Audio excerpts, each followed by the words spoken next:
What's going on, everybody? Happy Monday night.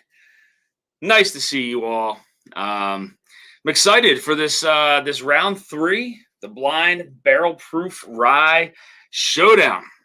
So we do have a couple heavy hitters in this round. I'm not sure how this is going to turn out, but um, my uncle's actually in the house, and he actually mixed the Glens up for me. So I, it's just to show you I'm not cheating. So Oh yeah, there he Macho is. Man and Dusty Dan. Macho Man and Dusty Dan. Cheers, guys. So he's gonna be watching some TV, and I'm gonna be right here trying to figure this out. So let me say hi to a couple people here really quick. I'm gonna use my phone. That way I don't have to shake the camera, as most of you know. But guys, thank you again for joining me tonight. I know, you got Monday Night Football on, so I'm sure, people are going to be going back and forth, but I do appreciate you being here. So we got Top Dog, first one in the house. Top Dog, cheers, man. Much appreciated. We got Mike Hitman in the house. Chris Jenkins in the house. Cheers, all. We got Slapshots Roadhouse. Evening, everyone. Cheers, buddy. Good to see you. Marty from Whiskey Nose in the house. Cheers, my friend. Good to see you. JG's in the house. Whiskey cheers. Cheers, broski. Good to see you. Shauna Marie D is in the house. Cheers, Shauna. Good to see you. The Darrell Stewart is in the house. We're going to see Darrell's predictions. Darrell has predicted round one and round two. Can he go 3 for 3 in round 3 tonight? I want to see what he calls tonight. I think he called it last stream, but Sugar Kitty in the house. Cheers. Good to see you. MJ in the house, cheers. Good to see you as well. Darrell says I could go 3 for 3 tonight. Yes, sir, you can. Roger Randall's in the house. Cheers, man. Good to see you. Peter White in the house. Peter, good to see you, my friend, as always. Joe Graves just popping in. Cheers, man. Good to see you. Again, guys, I know there's Monday Night Football on, but appreciate you being here. Tim Cornet's in the house. Cheers, man. So we still got people rolling in. So a couple of things, guys. So first thing is samples are going to be going out this week. I did have a little hold up last week. Wasn't able to get. I got a couple things out. I wasn't able to get everything out, so people's samples will be out. Story time's in the house. What's going on, man? Good to see you, my friend. So that's number one. Number two is I think we found a pretty cool sticker idea for the Starlight Armagnac that a couple of us just got done picking down at Starlight. Got a couple ideas floating around right now. So we'll see what we come up with. So it's going to be kind of something goofy. Not as serious as my Mafia picture on the Sagamore bottle, but I had a couple ideas in my head and a couple names. We'll see. We'll see what we come up with. But there are some things in the works. I know I got to get that sticker submitted here very soon. And then a couple bottles that I got. Actually, I have one over here. It's the new Jack Daniel's Bonded Rye they sent to me. I think I posted it on Instagram if I'm not mistaken. So looking to get that reviewed here soon. I still have to review the tequila finish. I got to go back and try it again. I don't think I liked it too much. Tequila on its own is okay. Bourbon on its own, obviously, I love. The mixture of the two, I just don't. It's an odd mix. Not sure if I liked it or if I didn't. So I got to go back to that and review it. And then Copper and Kings actually just sent me this. It's their new bourbon that's a blend of Kentucky straight bourbon whiskeys finished in apple brandy barrels. So I thought that was pretty cool. I had no idea that they were sending this to me at all. But yeah, they sent it to me. I know there's not a lot of information about this. I tried to look it up.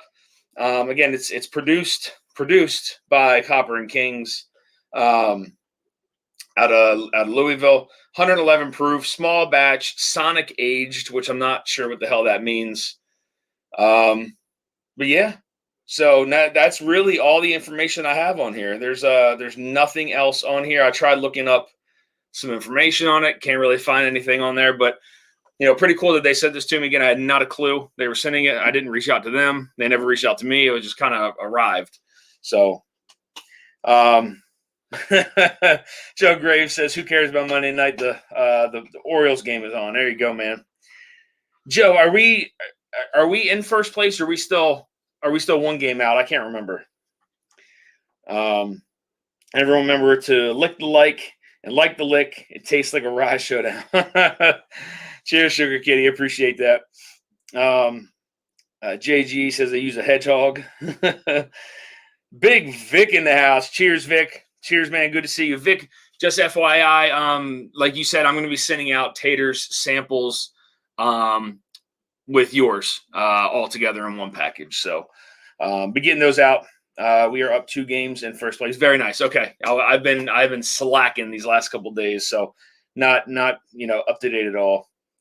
I just flew into Bardstown this week. There was a store pick from Evergreen of the Copper and Kings, and you passed it. Yeah, I mean, I don't know. I don't think I've ever tried anything from Copper and Kings, to be honest with you. Not that I can remember.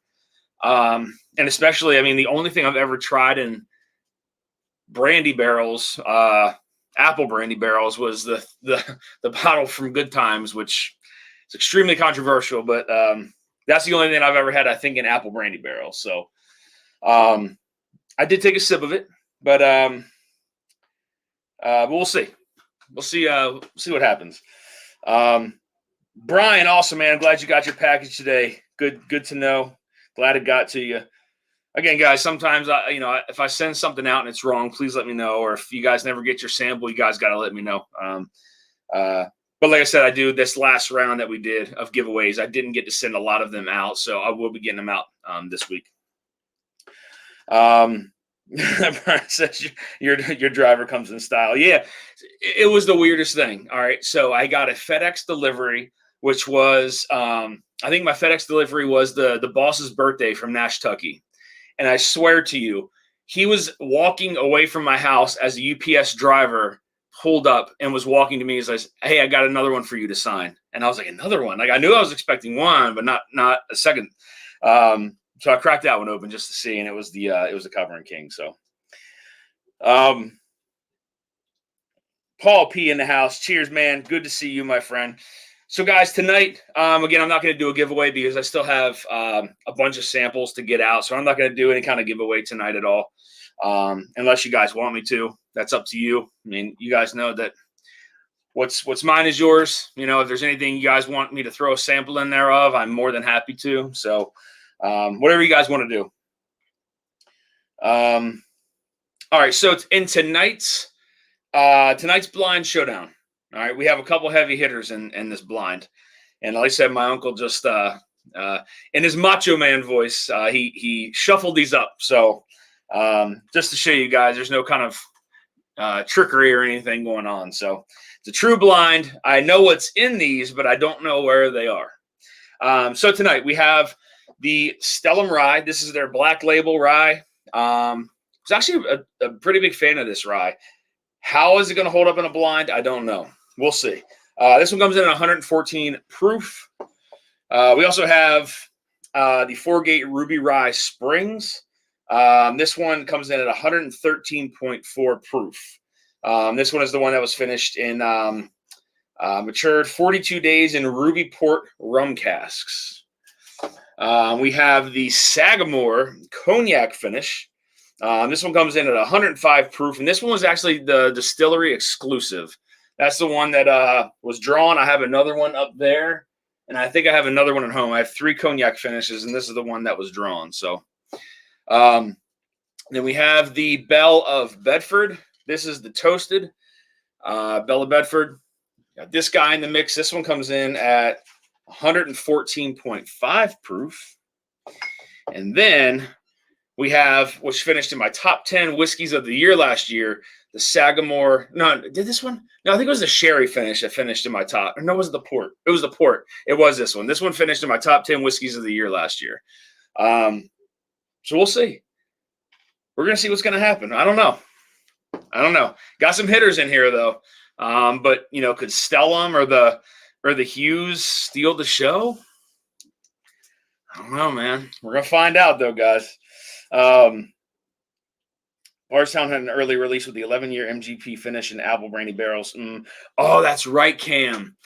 They did. I remember that. That was like that orange label, like the orange front label. I remember that one. I don't think I ever got to try that one, though. Richie Z is in the house. What's up, buddy? Cheers, Dan and Whiskey Friends. Big Vic, thanks for becoming a member. Oh, that's right. You're being a member for 7 months, man. Need to name a winners last week's and contact, please. All right, buddy, I got you. I'll send you. I'll shoot you a text. If not tonight, sometime tomorrow, I can let you know. I usually got to take a picture of what I'm giving away and then try to decipher it the next day because my handwriting is horrible. Number one, and number two, once you get a little bit of alcohol, you don't kind of forget what you're writing. So, but yeah. But Vic, again, I'll reach out to you and I'll let you know. T. Jarrett is in the house. Cheers, Dan and everyone. Good to see you guys. All right, so here we go, guys. Let's get into this blind, and then I did post the link up at the top. I pinned it for after this blind. If anybody wants to hop on, I'm really not trying to stay up crazy late tonight. I know I say that, and a lot of you guys probably laugh, and I know that happens sometimes. We wind up just going until 2 or whatever in the morning. But I do have somewhere to be in the morning. So, and I don't want to be too loud because my uncle's got to get up early too. So, all right, guys, let's get into this. We got 31 in the house. 31. How many did I say we were going to have, though? 25? 35. Okay. All right. Yeah. Paul P says, I picked up the Middle West Pumpernickel Rye finished in Tawny Port last week. I still prefer the sherry finished rye more, though. Nice. I tell you, man, they're crushing it. Kathy Graves, hello from the parking lot of my daughter's dance class. Cheers, Kathy. Had an amazing time the other night with Joe Graves, Kathy Graves, and Evan and his wife, and Sarah and James, and Christopher David, Eric Damaris, Chris Sneed from Sagamore. It's a good time. All hung out and had 2 blinds. We did 2 blinds and then played little craps. And it was fun. Nice little craps table down there, and it's a lot of fun. So, all right, guys, let's get into this thing. As always, I'm going to start from my right, your left, I'm guessing, and go this way. This will be glass 1, or sometimes I call it glass A. 1, 2, 3, 4, 5. I'll go backwards at that point, and then we'll see where we end up. Cheers, guys. Thanks for hopping on tonight. Cheers.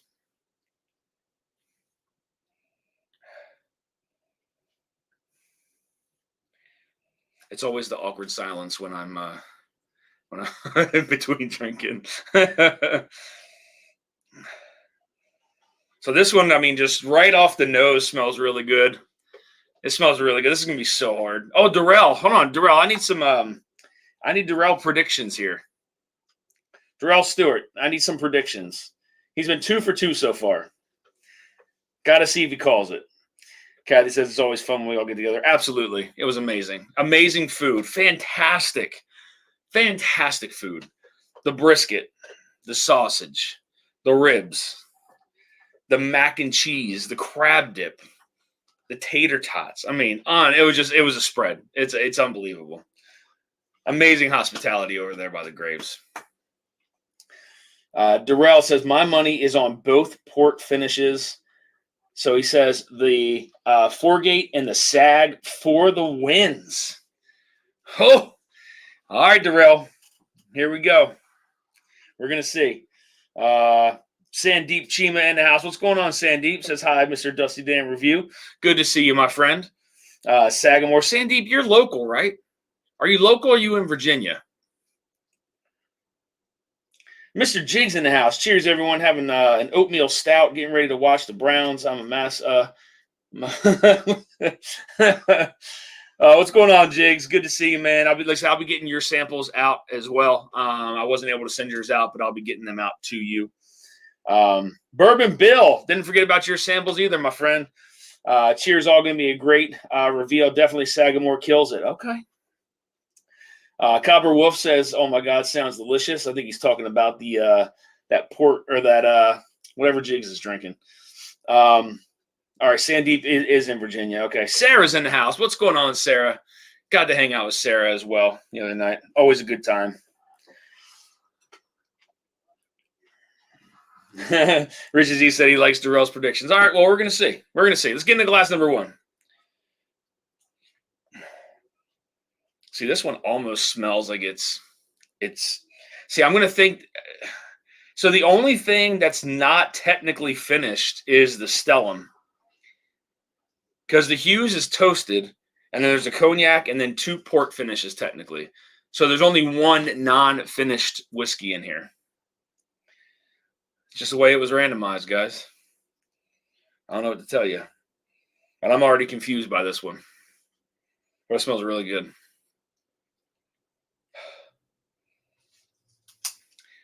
I want to say that this one is definitely finished. There is definitely a dark raisin, dark plum influence on this one.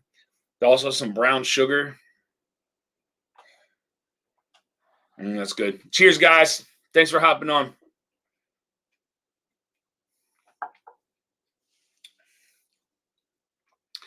Oh, yeah. That is definitely finished. And that is damn good.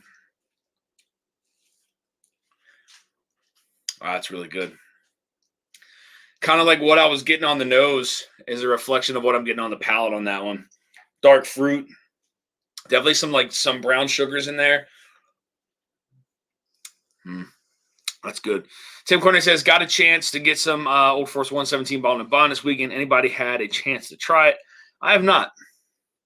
I have not tried the 117. I've had a sample of one of the 117s, not the newest.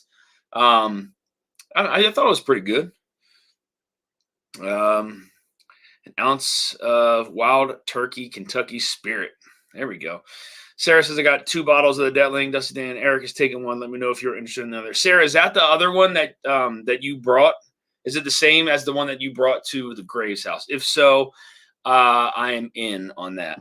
Unless you want it as a backup, which I completely understand why you would.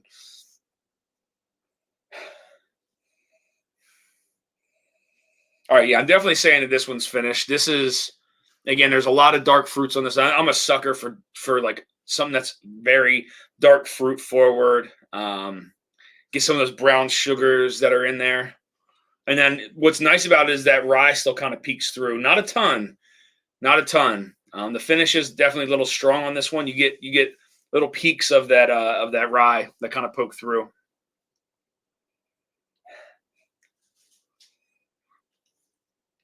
Sarah, it's completely up to you.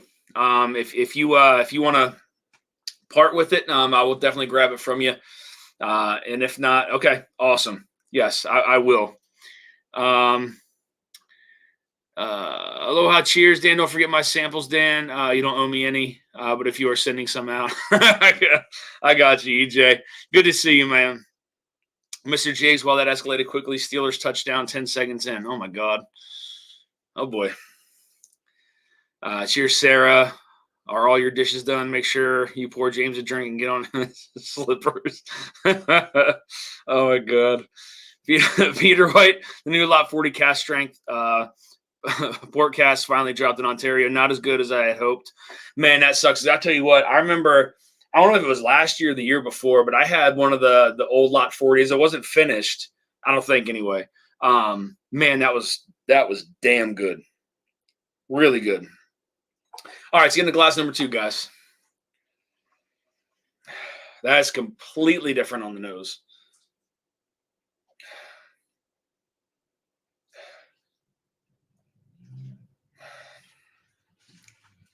I don't know what that is. That's interesting. Let's say that. Get a little bit of ethanol on that, but there's nothing in here that's like super high proof. Huh.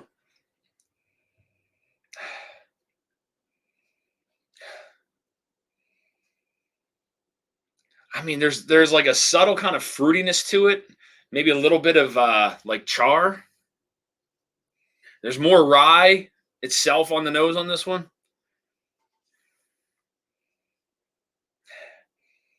All right, cheers.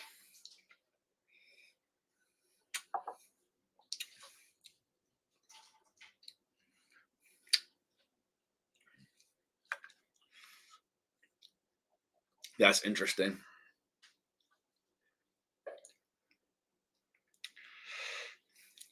That I don't feel is finished, and if it is, it's a very like light finish on that one. It's like you get way more like rye forward, baking spices. There's some lemon on there on that one. They kind of like like it was like so much it kind of like tingled my tongue a little bit. Dishes are done, and I just picked up kids from dance. My chores are done. Some Walter, you 101 first. Definitely getting into the 21090 pick. Yes, 21090s pick is so good. Really good pick. I do need to blind it against. I want to blind it against the standard cast strength, and then one of Nancy's picks. I want to see how it blinds. All right, this one's a little weird for me. I don't know. I definitely get like this one is more of your traditional kind of rye. I don't if it's finished, I'm shocked because I don't get it. This definitely has to be either the Stellum or that Bell of Bedford.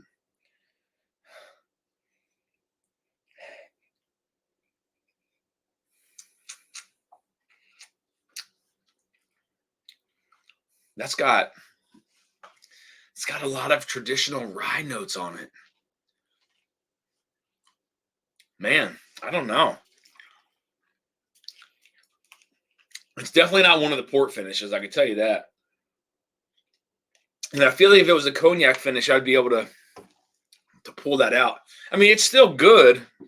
I definitely prefer whatever's in glass 1 over glass 2. Roger Randall's not cast strength. All right, so that's glass 1, glass 2. Let's get into glass number 3. Wow, it's got a big nose on it. Wow, that's got a big nose.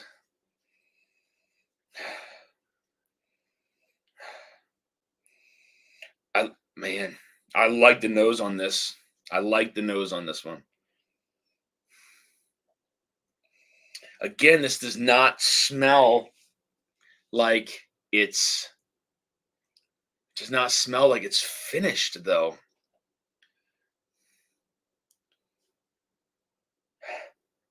See now, all right, so I get a little bit of like that toasted kind of marshmallow sweetness on this one.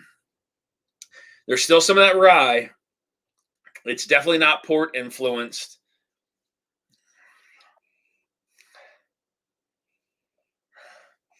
Oh, let me bring on Bill here real quick. What's up, Dan? How you doing, bud?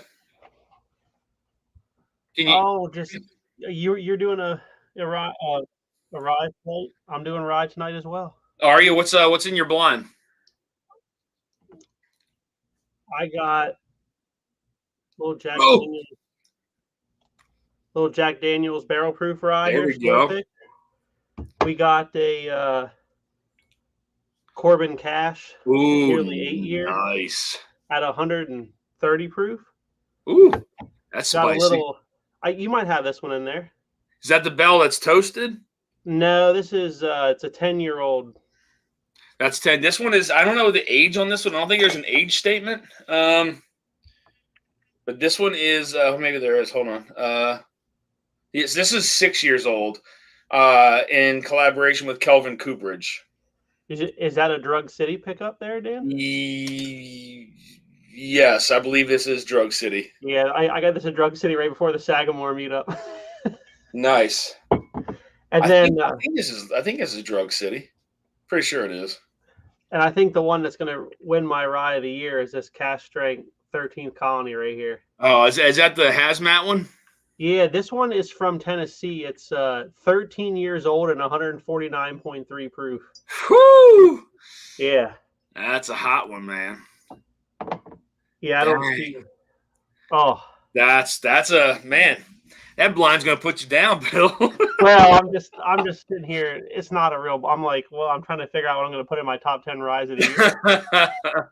Hey, now I'm about to get into glass number 3. This one I feel is definitely not port influenced. I feel like this has like some of that sweet kind of marshmallow. Could be from that toasted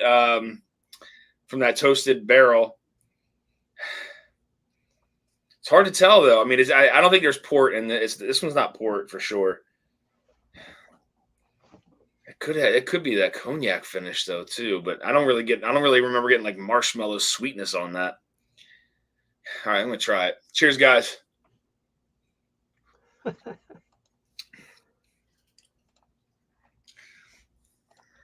Man, what the hell is that?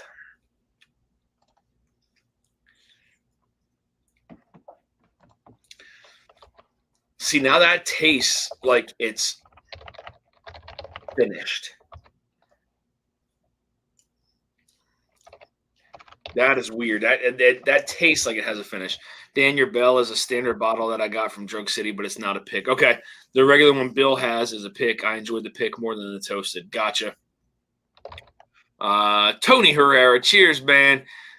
Stopping by to say hi. Have fun, brother. Cheers, man. Good to see you, bro. Bourbon Bill, Drug City is a store in Maryland. It's a pharmacy, liquor store, and a bar all in one. Robot Scott in the house. Cheers, man. Good to see you, bud. Yeah, that's a hell of a rye you got going on there. That's a hell of a blind, man. I mean, that Corbin Cash. You said that was a 10-year or an 8-year? No, this is the R bourbon pick. It's like 7-year, 11-month or something. Yes, gotcha. Okay. I've never had anything from them before, and everyone's always raving about it. So I thought I'd give it a whirl. That's Jay West pick then. Yeah. Yep. Yeah. Okay. Gotcha. Jay's a cool guy, man. It's pretty good. I got to say, I'm a fan of it. I don't know if I would like it at not barrel strength though. All right, that is finished no matter what. If this is not finished, I'm quitting and giving away all my bottles. Don't say that, man. You never know. Give them all away. You never know. This definitely has it's got a finished nose to it. I can tell you that. No way in hell this is a Stellum or a Bell. Maybe, I don't know, man. That's more of like a blueberry jam kind of thing going on in this one. This could be that cognac finish. I'll tell you what else I had tonight. Is Jeffrey Wack in the house here? I haven't seen Jeff yet. Dave Vogel saying, cheers, man. Good to see you, bud. Hanging AZ in the house. Cheers. I buy liquor from my drugstores as well. Herb Ben is in the house. Cheers, bro. Good to see you, man. What the heck is going on here? So, Ben, I'm just doing the round 3 of the blind showdown here. So we got the Sagamore port finish. We have a Sagamore cognac finish that was distillery only. The Belle of Bedford toasted 6-year rye. The Stellum Black Label Rye, and then the Foregate Ruby Rye Springs. That's what was picked. So, Dan, what Sagamore did you put in? There's 2. So again, this is all. So I randomized all my barrel proof rye whiskeys, and there was 30. I have 63 barrel proof rye whiskeys. There was 33 that didn't make it, but I had a lot of Sagamore that made it in. I just randomized it, and however it was randomized is how it got entered into the brackets. So. There may be mismatches in there, but that's just how it was. So I got the port finish. Oh, yeah. Oh, what a killer! I know that's in my that was in my top 10 last year. And this is the cognac cask finish that was the distillery exclusive. Oh man, I'm sad I missed that one. That one's this one's 105 proof. So it's aged for 4 years in American oak. And then aged for 4 years and 5 months in a single French oak cognac barrel. So 8.5 years technically. Dude, so I had like a distiller exclusive rum finish that was better than the regular rum release. So I can only imagine that cognac was better than the regular cognac. Oh yeah, man. The distiller exclusive is really, really good. And I have that. I have the barrel. There's a barrel pick one up here too. That didn't make the cut. I only have a little bit of that left. But yeah, that was a cognac cask pick. That was. It was actually a pick. So this is definitely blueberry jam. This could be the cognac finish right here. I don't know. Let's taste it. Cheers, guys.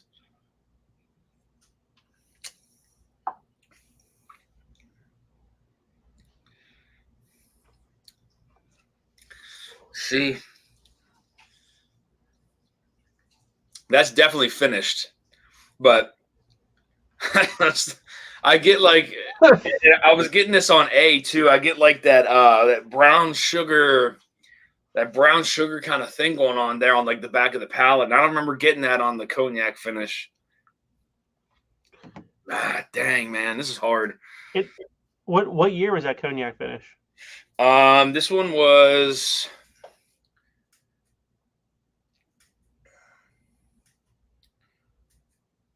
Maybe it doesn't say.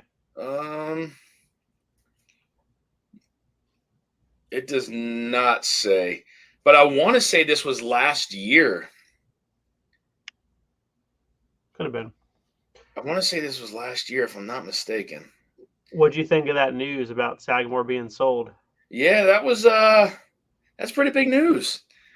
Definitely something that was people must have knew about, but it was on the hush. You know what I mean? Yeah. I don't know. I'm just a little worried, you know. I'm right there with you. I mean, it could be a good thing.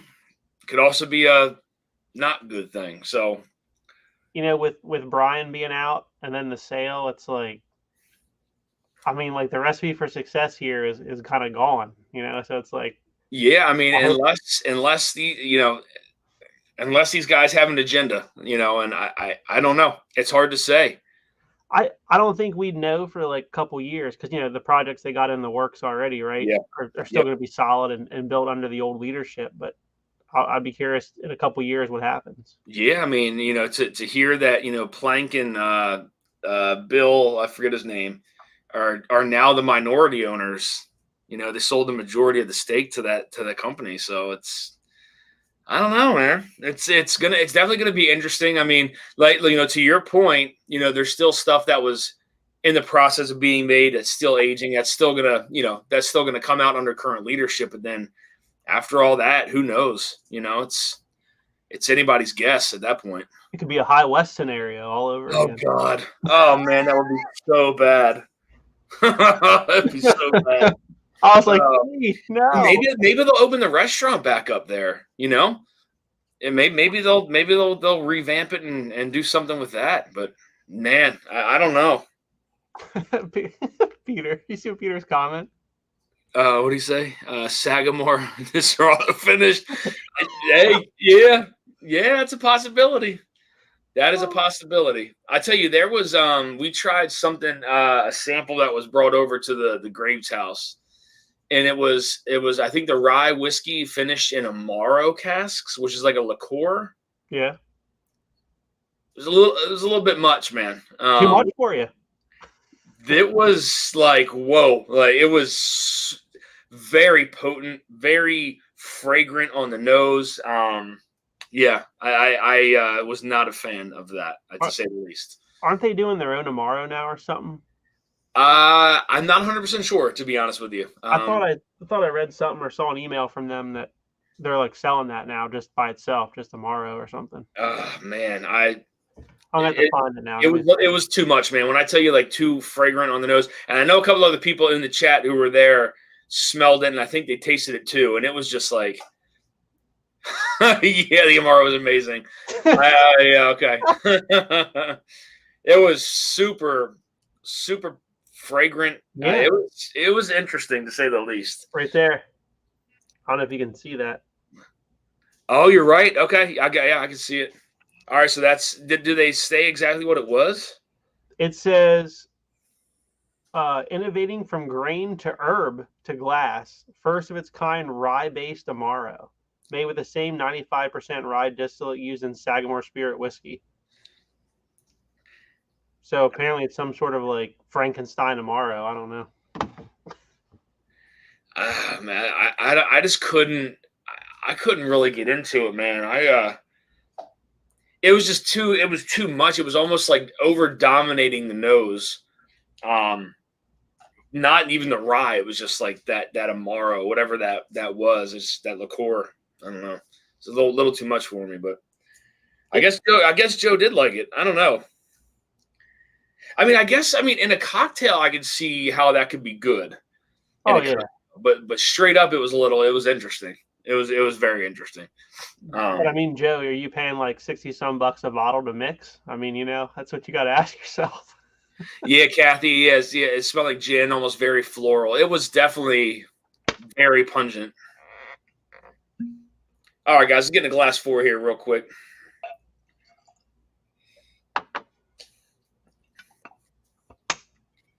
Oh man, that is good.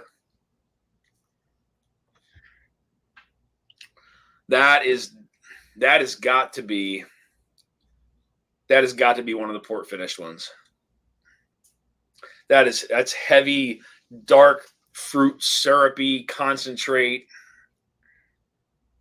Little bit of rye spice poking through here and there.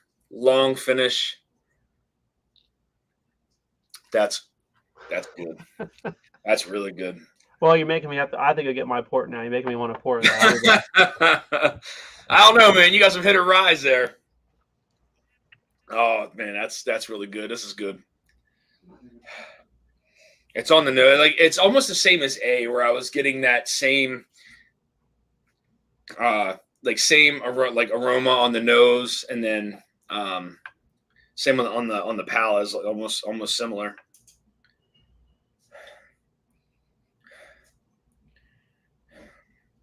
What's the proof on this?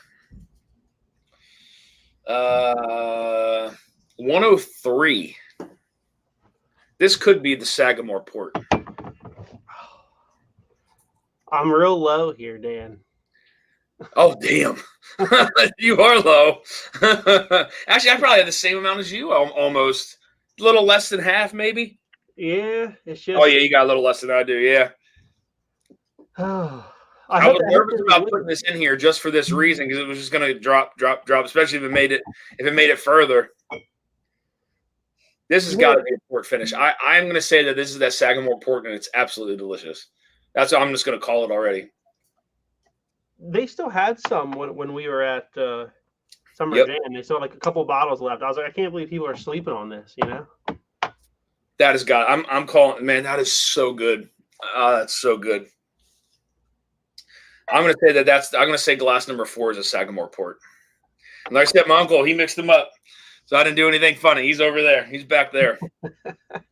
I think that was my rye of the year last year.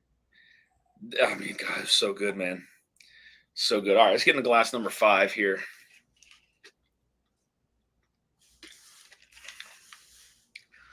Yes, people cannot sleep. You know what? I'd be really interested, Bill, if they could put this out at a higher proof point, just to see what it would taste like. Well, so, I mean, being 103, you're just over that 100 proof point. But like I'm saying, like in that like 120 range, what would that do to this? Now, would it take away from that syrupiness and that concentrate? It wouldn't be that high, Dan, because it's all MGP, and their MGP cash strength was only coming out like 112. So yeah, the most you're going to get is around. I think it didn't say it, but I think that Vino de Naranja from Summer Jam was like 106, 107 or whatever. That was probably cask for that. It didn't say that, but could have lost a little bit of proof. Man. Sorry, guys. I'm getting lost in the chat here. Thank you, Richie, for dropping that the Patreon. Again, guys, still looking to do some really cool stuff with Patreon. Still kind of a rookie at it technically, but I do got to get a little bit better with getting the, some polls and stuff out there and having Patreon only live streams. Like I do want to start doing that, especially going into like next year. So definitely looking to do some really cool things with the Patreon. So Joe Graves, please check Discord. Todd gave me, and we all do is drink Bud Light and Skinny Girl cocktails. I can see Todd liking that. All right, let's get into this last glass, guys. Cheers. Thanks for being here. See, that's got a good nose, but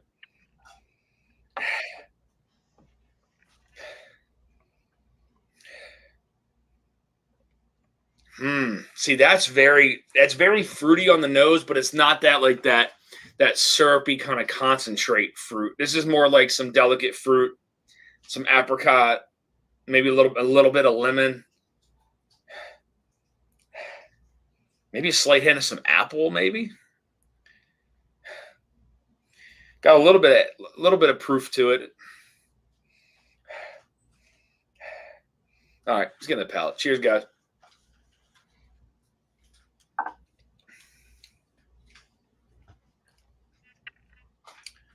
Huh. That is not finished. That's more of going along the lines of that traditional kind of rye a little bit. It's really good. I like the way it flows across the palate because it's like picks up that sweetness, that spice. It gets a little bit herbal there in like the back of the palate now. I think that might be the stellum. That might be the stellum. I don't remember getting that herbal note on the stellum though before. Or maybe that was the Fibonacci rye. Huh. I'll get one more sip on this one.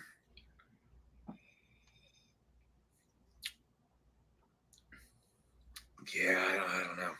That's very traditional kind of rye. A little bit of spiciness, herbal, delicate kind of fruits. Yeah. I think that might be the stuff. I could be wrong. I could be way off. All right, I'm gonna go backwards here really quick, guys. Bill, are you actually gonna do your blind? Oh no, I'm just messing around in here. Yeah, I'm not. What's up, Roger? How are you, man? Hey Dan, what's up? How are you? Good. The mash bill says, I heard Sagamore was sold, but was it the status of what is the status of Brian Tracy? He is one of the community's biggest supporters. So Brian is no longer with the company. I think he still has some ties and maybe some hands in some projects there. But Brian did move on from the company. And not 100% sure what he's doing right now. I know that he took a little bit of time off and was, maybe trying to populate some ideas and look at some other opportunities. So I'm not 100% sure. I texted him the other night when we were at the Graves house to see if he wanted to come hang out, but he's like an hour away from here. So, or from there. But yeah, so, I'm not 100% sure, what he's getting into. I'm sure it's going to be something amazing though. Hopefully it's something with whiskey. That'd be great. But if not, I'm sure he'll be extremely successful regardless of what he does. So Hey, there you are, Jeffrey. Yeah, I hate to tell you, Jeffrey, you did not get a bad bottle of the Peerless Double Oak Rye. You're just, I don't know. It's not for you. That bottle. Just saw the short.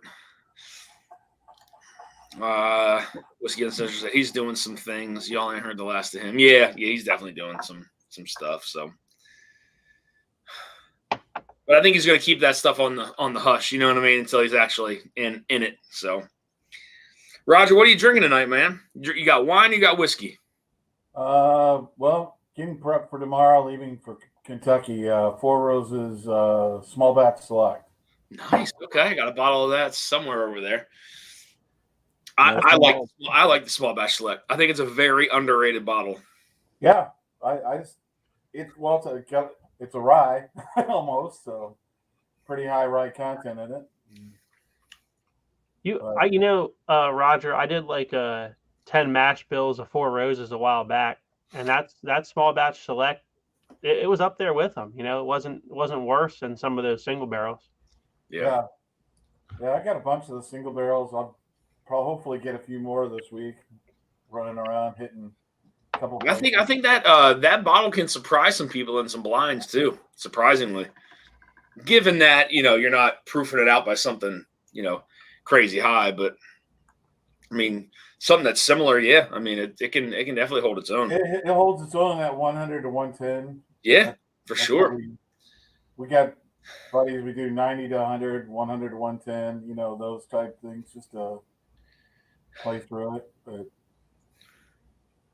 Hey, Roger, I see those old elks behind you there on the shelf. What do you think of the double wheat and the 4 grain? Do you think they're worth the MSRP? Well, I've got 2 bottles back there, and I've went through 2. So, damn. Yeah, I like those in the wheat and rye, which just came out. Man, I think the wheat and rye is I'm not a cigar guy. But if you're a cigar person, that's a really good cigar bourbon. A lot of people around here in St. Louis started picking it up for that. We did a wheated bourbon through the St. Louis Bourbon Society, and they got a festival pick, and it was flat phenomenal. They used 7-year juice, and it was perfect, and I ended up with like 4 or 5 of those. It's an easy pour for everybody comes over and they want to taste something different. They're not going to try. They're not going to have it. Yeah.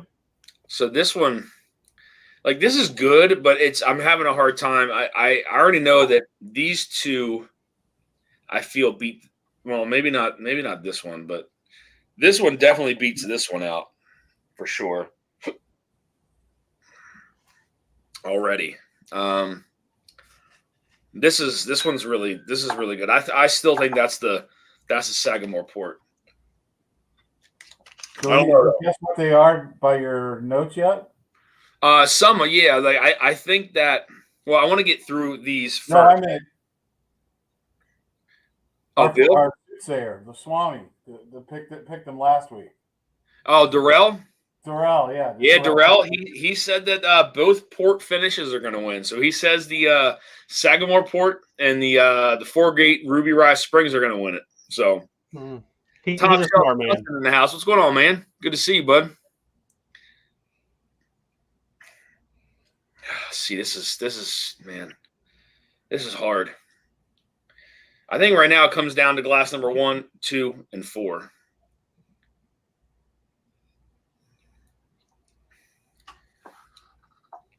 God dang, it's so good.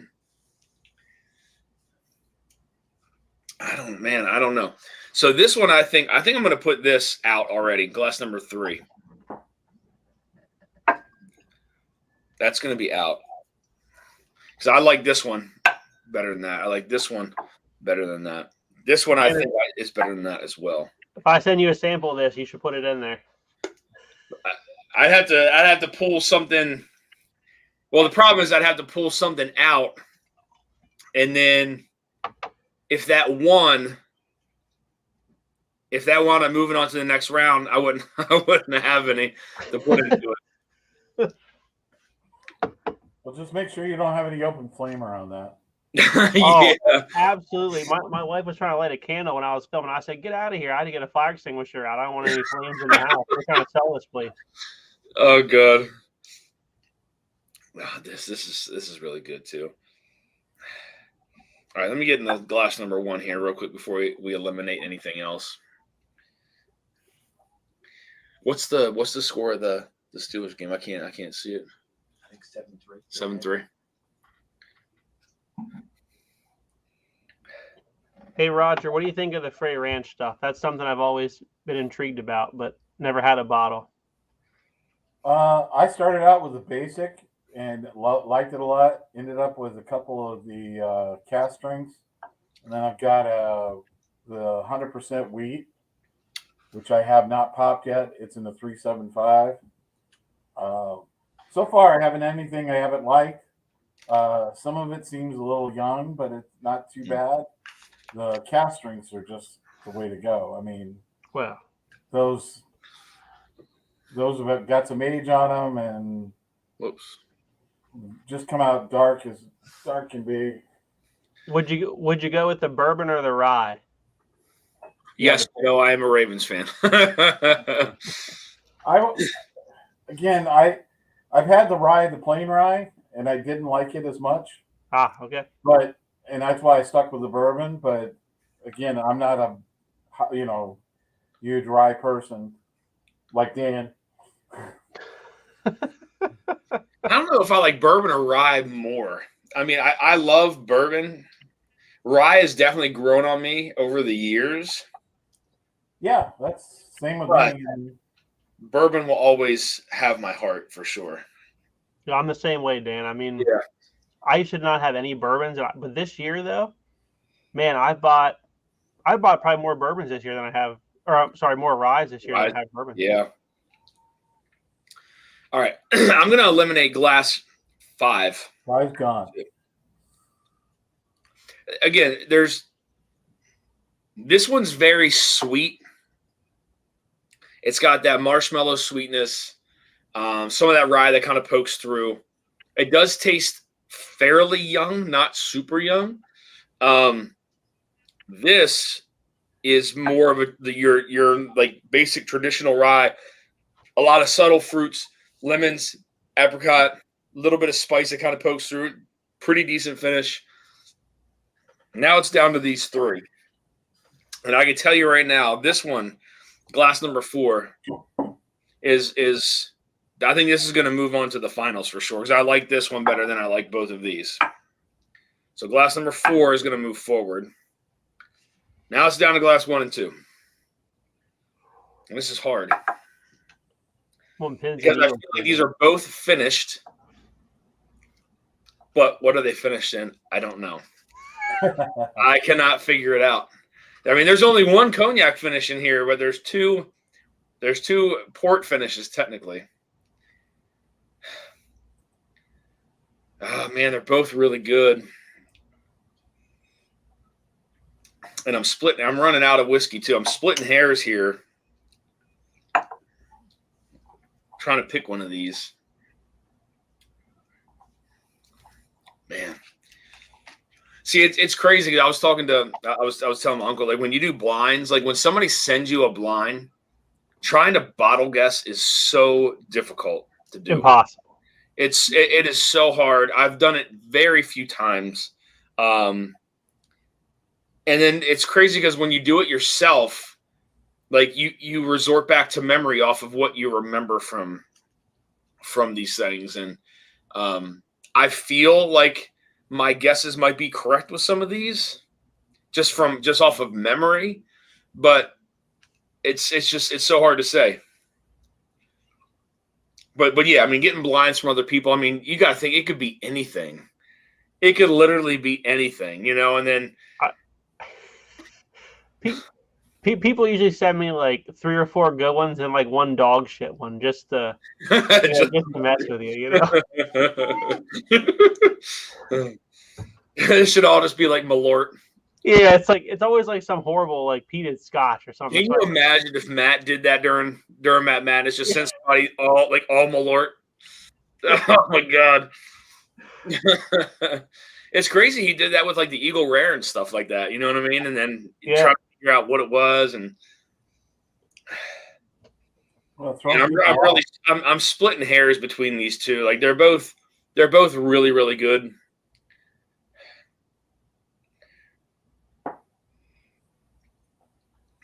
But I feel like glass number 2 has the edge a little bit. I like more of the back end like finish on it. I feel like I like the front of the palate a little bit more on glass number 1. But glass number 2 has like that mid and back palate and then into the finish a little bit. I'm just going to call it glass number 2 and glass number 4 move on. Yeah. All right. That's it. I'm calling it. Both Sagamores. I mean, glass number 1 was really good. Again, I'm splitting hairs. This one got very like more of a wine kind of influence. This one like turned a little bit more like than what I was getting on some of these other ones. This one turned more of into like a little bit like blueberry, black raspberry kind of thing. But this one on the back end, I feel mid to back palate really kind of started to shine and has a much longer finish than glass number 1.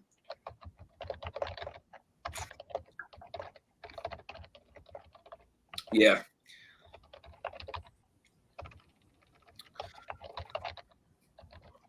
Yeah. All right. Yeah. I'm calling it 2 and 4. All right. Here we go. You have any guesses? Well, you have any guesses? No. All right. Now here we go. I'm going to show you guys the key first. Where's Darrell at? Darrell in the house? There he is. First and second glass can potentially flip-flop. I agree. They could go either way, honestly. They could go either way. But here we go. So glass number 1, 3, and 5 were eliminated. So here's the key. Ruby Rye Springs was A. Sagamore Port was B. Stellum was C. Sagamore Cognac was D. And the Belle of Bedford Toasted was letter E. So I'm going to say, and we'll see how close I am, that, oh, God, I don't know. I'm going to say that this was the Cognac finish, glass number 1. Glass number 2 was the Ruby Rye Springs. Glass number 3 was the Belle of Bedford Toasted. Glass number 4 was the Port, Sagamore Port. And then glass number 5 was the Stellum. So let's see. Let's see how bad I am. All right, so we're going to start with glass number 5 because that was eliminated first, right? Yes. No. Yes. Ooh. Number C. Number C. Here we go. All right, here we go already, guys. Number C. Number C. C. That is the Stellum. So I called the Stellum. Nailed it. Got the Stellum. Okay.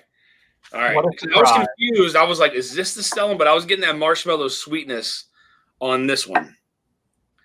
That's Belle Mead. This has got to be the Belle. If it's not, then I don't know what else it would be.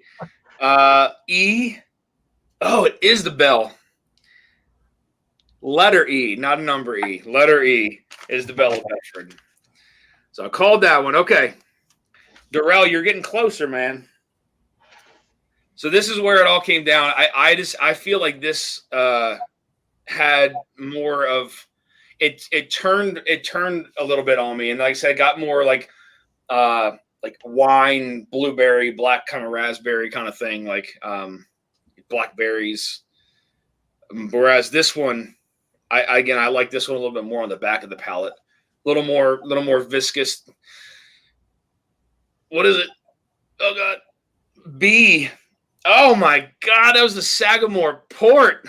Oh no. The Sagamore Port is eliminated. Oh my God. B is the Sagamore Port. So what the hell is the Cognac finish then? Was that A? No, so Ruby Rye Springs was A. So I got the Port finish and the Cognac finish. D was the Sagamore Cognac. Damn. Okay. Now Dan, though, how much was that 4-gate bottle? And it nearly got beat by that Sagamore. Yeah, I mean the 4-gate was what does it retail at? $199? Yeah, something like that. Damn! Right. Oh my God! My top 10 whiskey of the year bottle from last year eliminated in round 1. Well, you disappointing. wavered on it a little bit. Yeah. I mean, yeah. Maybe it wasn't a good pour. Yeah, I mean, I still got some in there. Oh, I still got a little bit in there. Wow, I'm kind of blown away. Darrell, you still did good, man. You still did good. I'm shocked that which one is the Cognac finish? The D? The D. That was like your favorite, wasn't it? No way. No way. Wow. Man, I am shocked by the results of that. That's crazy. I was honestly, I was hoping the port finish was going to make it. I feel a little bit better now that I don't have to drink anymore in the blinds, but man, I am shocked. That's a shocker right there. Wow. I mean, maybe if it wasn't for the four-gate being in there and something else was in there, maybe I would have picked that with it, but damn. Yeah. It is what it is, man. That's what hit me, and A and D, Ruby Rye and the Sagamore Cognac. What's the proof on the four-gate, Dan? 113.4. Yeah, probably if that Sagamore port was a little higher proof, might have worked out. It could have. What's up, man? Hey, how are you, buddy? I'm doing good. What's winning tonight? Well, the Sagamore Distillery exclusive cognac finish won surprisingly with the four-gate Ruby Rye Springs. So the Belle of Bedford Toasted is out, Stellum Black Label Rye is out, and the Sagamore Port finish is out. Wow. Yeah. Yeah. And you know what? Surprisingly enough, though, okay. So, yeah, the Sagamore Port was the lowest proof. It was 103. The cognac finish was 105. Maybe you have a cold tonight. No. I had something tonight, man. I'll tell you that. Man, that is yeah, it is what it is. I'm pretty shocked by it, but I was really hoping the port finish was going to make it. Because, Christ, when I blinded that last year, because I did a blind on my top 10 whiskeys last year, it placed, I think it was top 5, if I'm not mistaken. Yeah. But, hey, it is what it is, man. I did it blind. My uncle mixed it up. That's it. That's what I was feeling tonight. But you know what's crazy? And I know I said it last stream, but you could go back and I could run this whole thing back just the way it is and have a different outcome. Right. Or I could switch up all the brackets and have a completely different outcome. You know what I mean? So it's just the way the bracket lands, I guess. That's really what it all comes down to. What I preferred more tonight. Had I tried the port last or first, maybe that would have changed my results too. You never know. So Dan, listening to you talk about, how the bracket goes, it's just like March Madness. It's not the best team that wins. Yep, the best that's team it. That day. That's it. Yeah. That's it. Very true. Maybe you have COVID and your taste is off. I hope not. Hope not, Sarah. I rarely buy backups of four-gate due to price. I brought multiples of the Ruby Rye. I love the Ruby Rye Springs. I really do. It's a fantastic bottle. I don't have a backup of this one, but I wouldn't mind one. I can tell you that.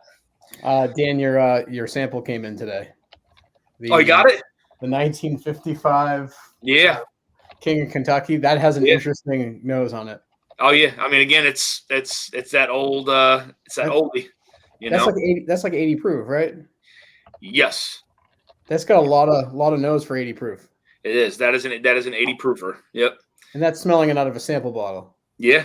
Yeah. 80 proof. It opens up really nice though when you actually pour it out, let it get a little bit of air. But yeah, you guys killed that bottle. I had it right here. So that's it's right here. It's gone though. Empty. You can't find any information. I think most of those bottles are from the 60s from what I saw. Yeah. Yeah, this one is this one's 50. I know you can't see it on the bottom, but yeah, that's crazy. Yeah, double nickel right there. Yep. Yeah. Yep. Crazy. Yeah, this is a really good bottle, man. I was quite surprised by it. And I mean, the cool thing is back when this was made, it was made by the James E. Pepper Distillery. And there wasn't a lot of, James E. Pepper Distillery they didn't put out a lot of product. I know you see, now, them bringing stuff back and whatnot, but maybe sometimes sourcing. But the old school James E. Pepper stuff, you do not see a lot of that out there because they only ran for such a short period of time. Well, I was reading about it, all the different ownership, that transpired after that. Yeah. Yeah, it's wild. I mean, it went through a lot of different hands.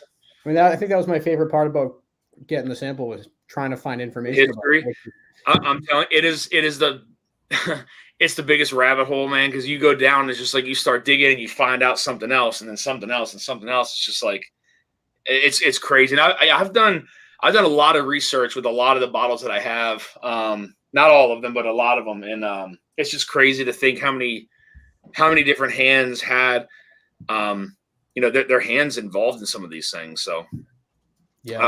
I saw Whiskey Wars in the house. Cheers, man. Good to see you, buddy. John Cloud, cheers, my friend. Good to see you. Tough Shelf doesn't remember your seg review of the 2 wine finishes, the sherry pulling out the win. Tough Shelf says maybe hold the option to bring back 2 bottles over the course of this in case you feel A redemption round. That's good. That's a good call out. Wow. The sherry was nearly as good, but it was a wider release.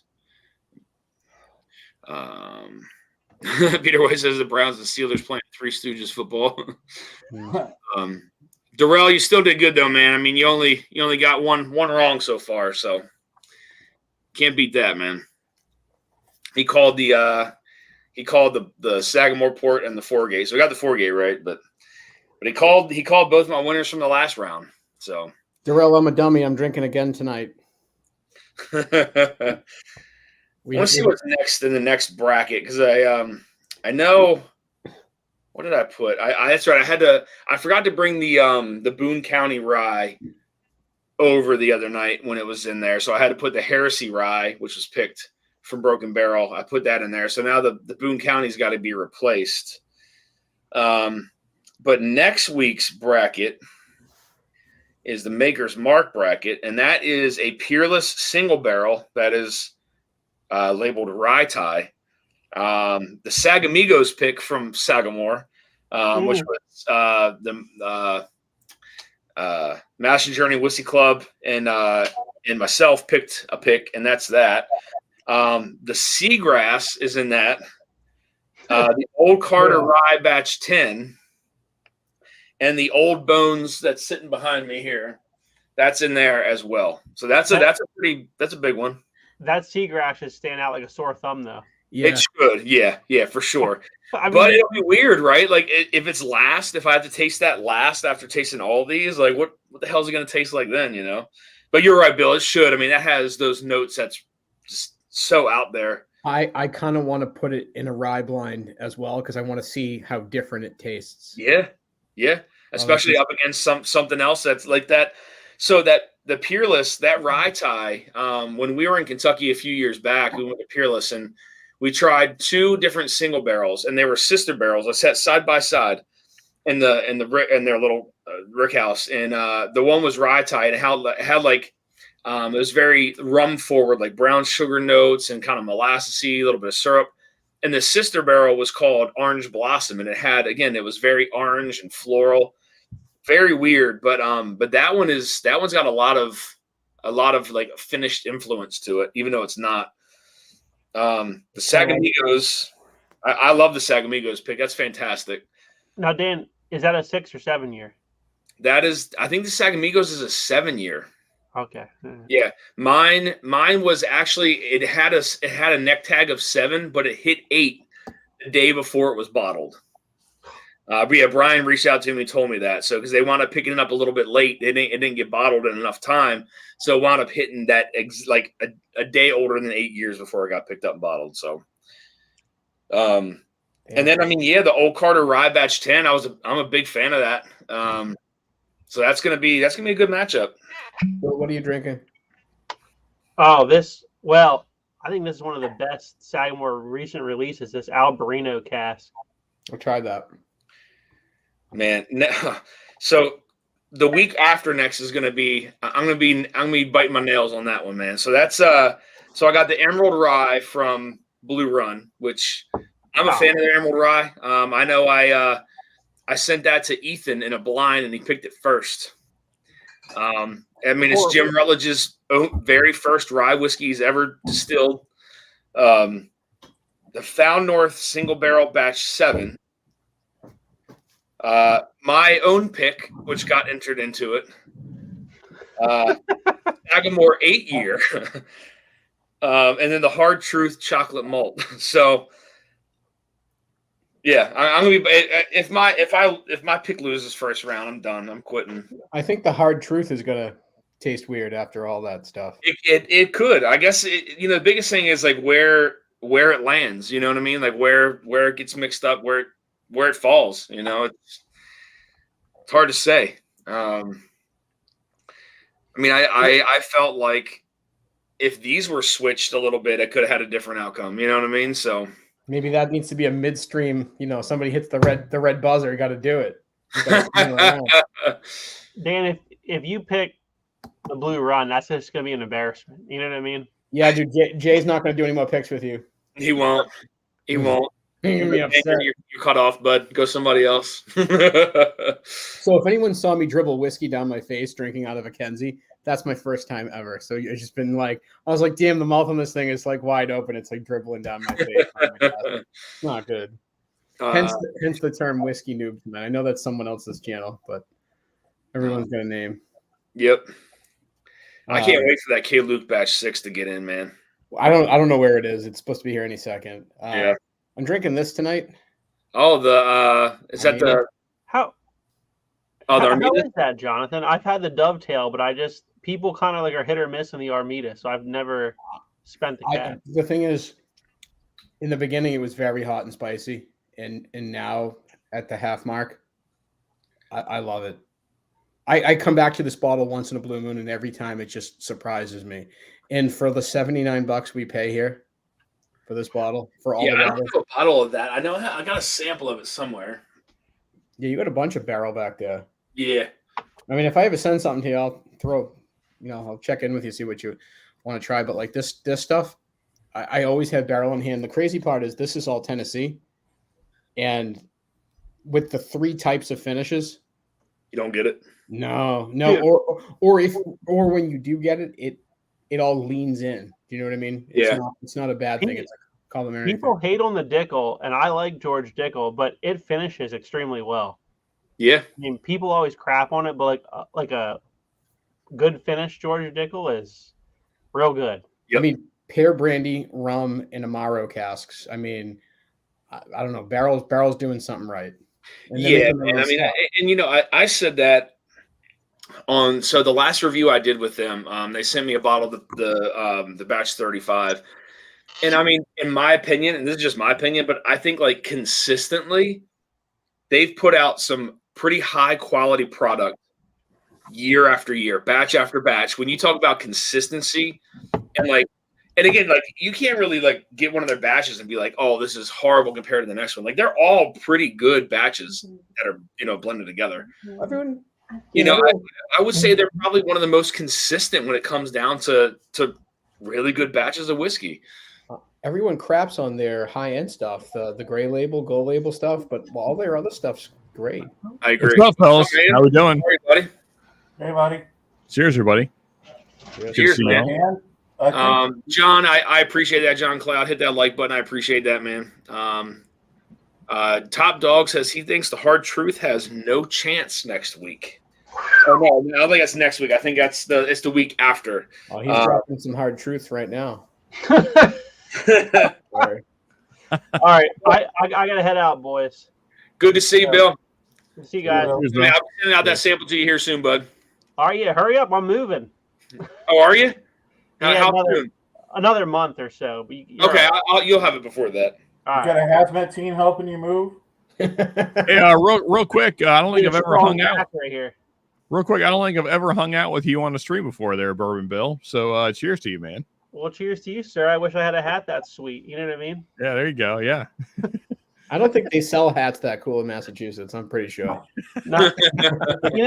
In Central PA they do, but my wife wouldn't let me spend the money. You know what I mean? She says I look terrible in hats. Yeah, this is actually an incredibly cheap hat. Don't let it fool you. So from Walmart. Yeah. Bill, you don't want to mess with your whiskey budget, dude. No. I mean, not at all. That costs $20. Yeah. Do you know what? You know what? Everything You know what costs didn't 20 cost $20? We got a whiskey saint in my self story. We went to a bar in Providence, Rhode Island, and they sell you the open bottles if you want them on the shelf. Oh, Oh my God! What'd you oh get that for? man. This There you one go. is batch 6 from 2012, blend of mash bills. Well, you boys up in the New England area, you got to have some joy in your life. Hold on, John, I one guess that's second. what they offer you. There you go. I gotta get the camera right. Oh yeah, buddy. That's amazing stuff, man. Yeah, so we had a bunch of pours, and they take the bottle out and measure it in a beaker for you, and you don't get a chance to get that very often. So Yeah, yeah. that's a hell of a pour. I know Richie at one point had 2 bottles of that, and he sent me a sample. You know, And then he may have forgot, but then he sent me another one. And then I still had both, and I was like, you know what? As it was my turn to send him some samples, and I was like, you know what? I'm gonna send it back to him because he was out. He was out of it. So I was like, you know what? I'm gonna give it back to him since he's out. So I send it back to him. That's a good man right there. That's an amazing bottle. That stuff is so good. And I'll tell you what, that Parker's, I don't know why I don't go in and just buy that Parker's double barreled. It's so good. Oh my God. that bottle is absolutely amazing. I'm actually going to do that. I might do that next week. I got to go. I got to grab that. Darrell tried to buy 2/3 of a bottle of the Promise of Hope Parker's, and they come out and they go, the head chef's just not having it. He's like, he can't. Oh man. Yeah, he was like, come on, man, you're getting stuff, and I'm not. What's going on here? So, but we did have a pour of that for 98.6 proof or whatever it was. It was, I mean, it drank old, and it had such a mouth. It was crazy. It's crazy. Yeah. So we had. You said I had the bottle years ago, and it's an all-time bourbon. Yeah. Yep. Dave Vogelsang said I picked up the Barrel 35 last week in Northern Illinois. So good. It really is. I mean, I'm a pretty big fan of the Batch 35. I've had a couple more sips of it. It's opened up a little bit. I do like it.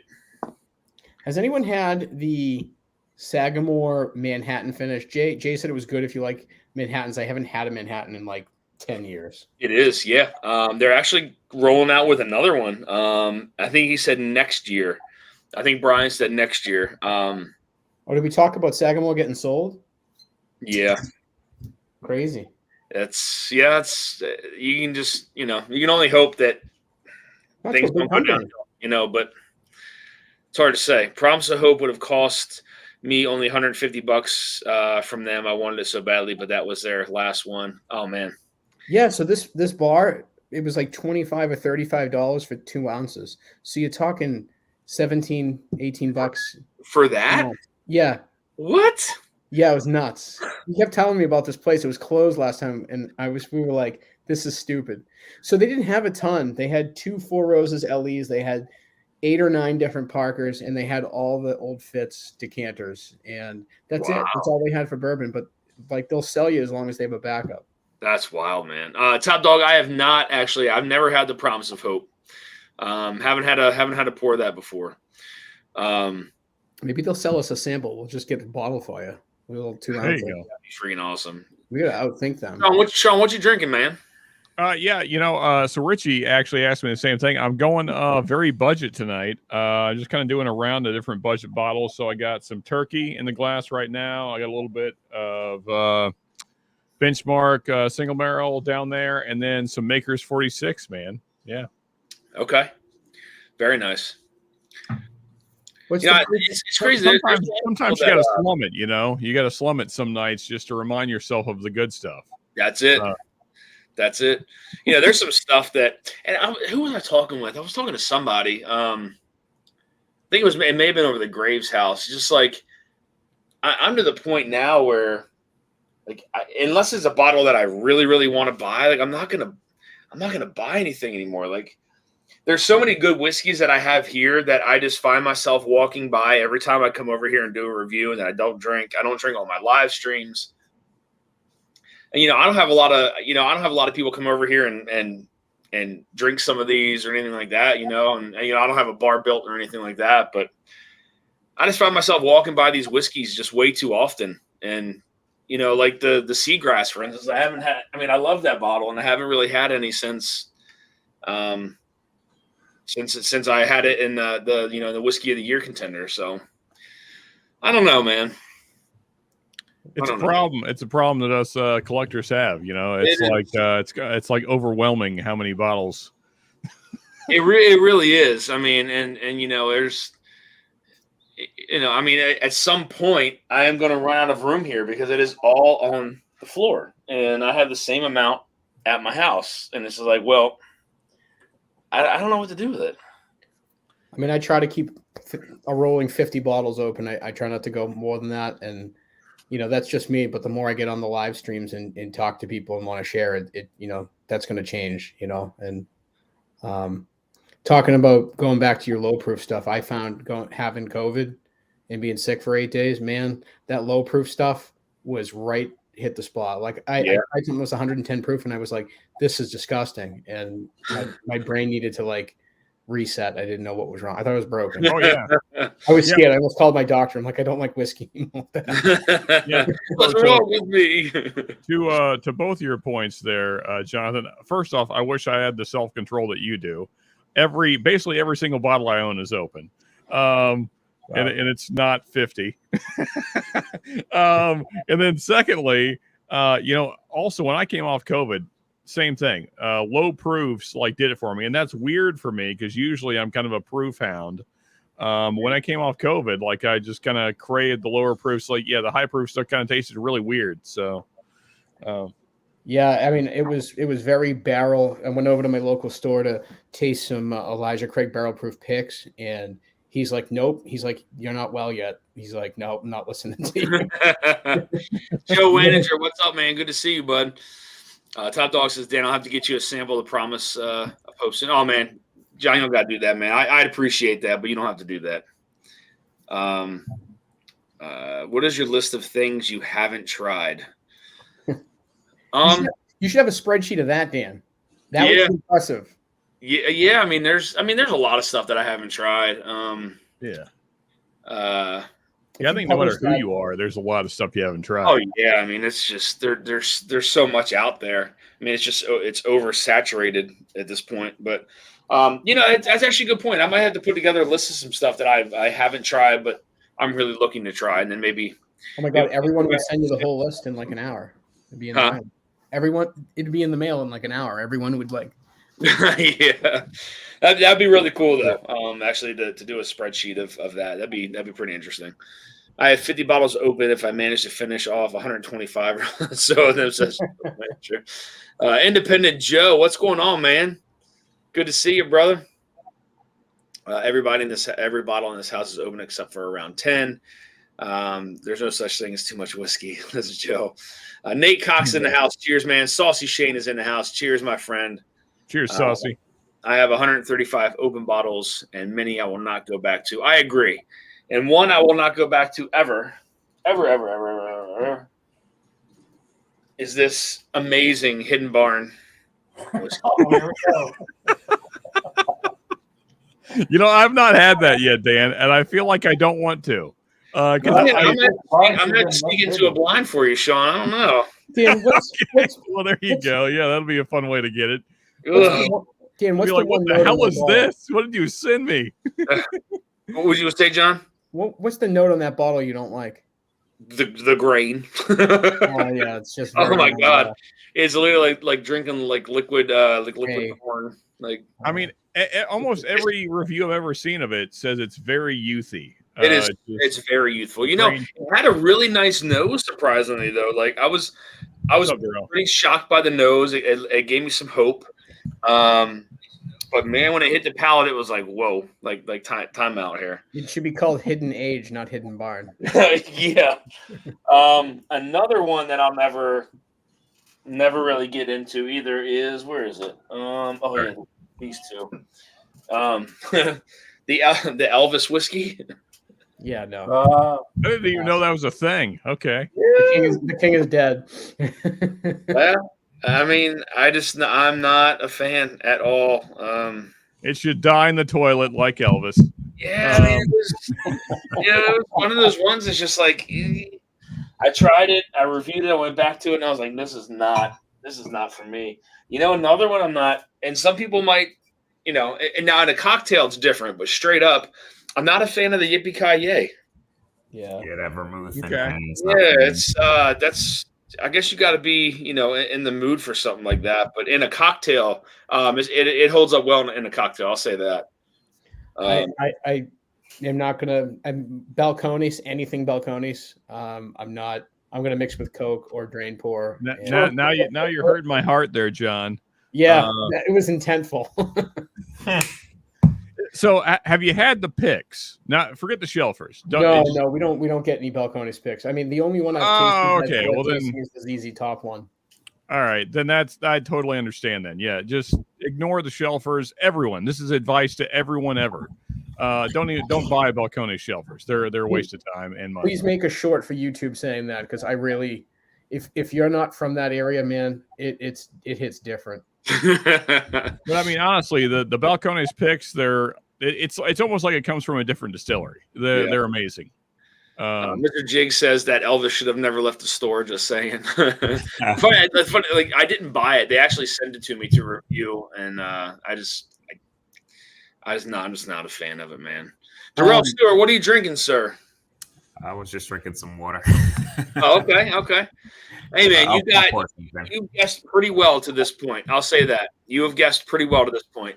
Yeah, I mixed up. Well, from the order from today, I mixed up. I'm still shocked that my Sagamore Court lost. But yeah, I got a face Darrell in the next round on freaking Livewire. That's not going to go well for me. I feel like. Right. I had that on in the background yesterday's Livewire earlier today. I haven't finished it yet. So. John, it's actually a really good idea. Dustin, what's going on, man? It says Balcones Baby Blue turned me off from the where'd that go? From the brand immediately. That's all corn whiskey, though. I have that bottle. Yeah. What's up, Z-Man? Yeah, John, I agree. It says put all the bottles you don't like and add them to a mini barrel. Put it on your back patio for 6 months. It'll be all gone.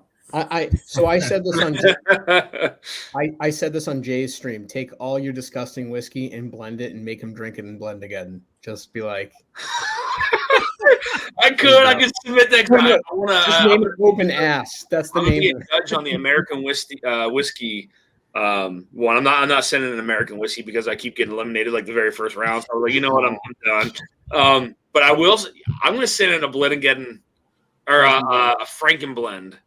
And I'm going to do that. I'm going to put Hidden Barn and Elvis whiskey. And what else could I throw in there? No, throw some light whiskey in there. That's going to balance it out. I'll put the Castle and Key blend in there. He hates Jephthah's Creed. Find that bottle. A little bit of Malort. God, if he's on the stream, he's going to punch me. Oh, should that be funny? Pickle Tabasco. Tickle Tabasco, some Jack Fire.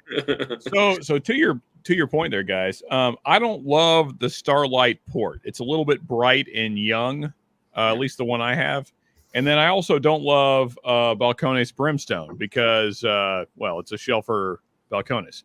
But if you mix the two, it becomes like sweet burn-ins, which is amazing. Sweet and smoky. Yeah, me and Ken found this out 2 weekends ago, and we're like, holy shit, this actually works pretty well. It's amazing to see what happens when you blend two whiskeys of the complete polar opposite. Yeah. And have them come together. That's actually a very interesting mix, though, Sean. I mixed a spicy rye I don't love with the Caribbean the rum cask from Angel's Envy, and that just super sweet and super herbal. Kind of worked out. Yeah, I mean, just would like to have the sum be better than its parts. Yep. Roscoe P. Coltrane, what's going on, man? Good to see you. Northwest Bourbon's in the house. Cheers, brother. Cheers, good to Mark. see you.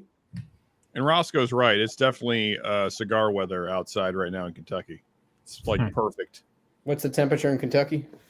I'm guessing it's roughly 60. Oh, actually, it's below 60 now. I was guessing low 60s, but 57 is what it says. Yeah, we're gonna be in that up here all week, like between 60 and 70. So excited. Z-Man, cheers, man. Good to see you. Joe Wenninger asked Darrell, what was your ECBP and EC Toasted blend? That was a 50-50 with C920 from it's been sitting in a sample, like a 16 ounce for almost 2.5 years, I think. Actually, it's probably, when was it? Gary Franchi's in the house. What's going on, man? Yeah, March of 2021. Darrell, like, so have you noticed a difference in that from the first time you blended together until now? 1,000%. Really? Yeah. I thought it was just okay when I first did it. I went back to this maybe 2 weeks ago, and this is from March of 2021, and it was night and day different. This is actually really, really good now. Really? Yeah, and it wasn't like that when I first did it. But when I did like 8 ounces, so I'm guessing all that oxygen probably kind of messed with it a bit because it definitely tastes different. Huh. How much did you blend together originally? I did probably 12 ounces because this is a 16 ounce. I'm down to probably like maybe 6 ounces in here, maybe a little more. Shit. But it's actually, I'm gonna pour some. It's really good, man. Like, it definitely brings up that toasted because it was just lacking for me. So I was trying to find something that was just gonna add some flavor to it. Now, have you tried to blend any other ECBPs with that toasted? I have not. Somebody said that they did B520, which is similar to this, so that's probably good. Yeah. But yeah, I got a bunch of stuff I can blend with it. Literally, I tasted the toasted. It was like, nope, and I blended it. Like, I haven't went back to it again in over 2 years. That toasted Elijah Craig gets better when it gets like down to third. It calms down. It gets a little less spiky. I'm not saying it's good, but Probably all the way in the back. I'd be interested to blend something with this Hughes Brothers that's toasted, but what's the proof on that? 114. Like, it smells all right. It's just, yeah. I don't know. It was super spiky when I opened it. We killed a bottle of that in one night, and This has been sitting as long as the sample thing, so it probably changed too. But I don't know. We'll see. Maybe I'll try that after. It would be fun. Like, maybe I should, like, after this year of blend again, I'll put something. I'll just blend some crazy stuff together, let it sit for a year, and then see what I can come up with. if it comes out bad, just Dickel Tabasco and submit. Yeah. Yeah, for sure. Oh God, Jason would hate me if I did that. I'm sitting outside by the fire. That's why I'm not jumping on the live stream. So nice there, John. I don't blame you, man. All samples arrived safe today, Dan. Oh, cheers, Mark. Good, man. I'm glad everything made it to you safe. Oh, this is so My UPS guys take care of me, man. So can't say too Here's much. Emmett Darrell, Dan's not taping nothing. That sample came in with a paper envelope, and a couple of peanuts. Dude, I ran out of paraffin, man. No. So I'm like, I've never shipped John Pete's sample because, like, Darrell's like, you got to buy this special tape, and I'm like, it's sitting in my cart. So he gave me some yesterday, so it'll go out in the morning. Yeah, But like, I saw your I sample. literally I'm like, ran out of paraffin, and I was like, man, I got to order some more paraffin. But all the samples that I recently just sent out, not a lick of paraffin on dude, them. this is like bareback naked, like just straight up in an envelope. That's funny. Yeah. It was fine. It was crazy. Made it there. Shit, that's all that matters. Yeah. Yeah, I mean, so when I go to UPS, and typically if like somebody wins a sample, sometimes two, I think 3 is the cutoff point, but I'll put them in like a little like paper envelope, some peanuts in the bottom, and then the sample wrapped in some bubble wrap, and then more peanuts on top, and then ship it out. Luckily and thankfully, I don't think anybody's has come out broken yet. So, but typically they ship it out through USPS because it's the cheaper route than going through UPS. So they're still able to actually send it out through USPS at UPS. So. Wow. I'm super pumped for blend again this year. Yeah, man. I was like, you know what? Looking back on my times, I was like, I shit the bed too many times in this blend again, and I'm not doing it again. So I'm gonna be a judge in the American whiskey category, and then I think I'll still send in a blend, like a Franken blend of something, and just really put something super funky together. Like I have this stuff from Journeyman Distillery that's like fig infused whiskey.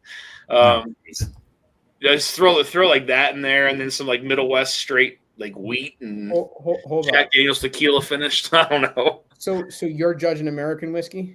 Yeah. So you got to start. People got to start submitting American whiskey that's like to your losers from prior years. Yeah. I mean, it could be. Gotta match that palate. You talked about something fig infused. Balcones has what's it called? The Mission Fig Spirit I have. No, it's called it's called the Rumble. Yeah.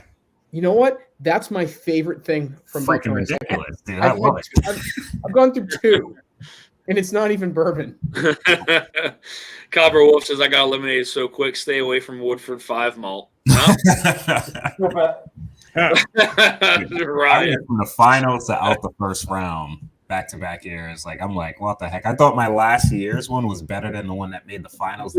Every year I've entered, I'm gone the very first round. And like I don't know if you remember, but like I don't know if it was the last 2 years or the 2 years prior. I was the very first person drawn. Gone, like done. First thing, I was like, God dang, man. Like 6 or 7 weeks in, I'm like, yeah. So yeah, I'll put something together for the Franken blend. I'm just gonna do something just like super crazy funky, and see what happens. So I have a lot of crazy funky stuff over here, but I'll just put mess with mine too, man. Huh? I said I got to put together mine. I've been experimenting the past few weeks.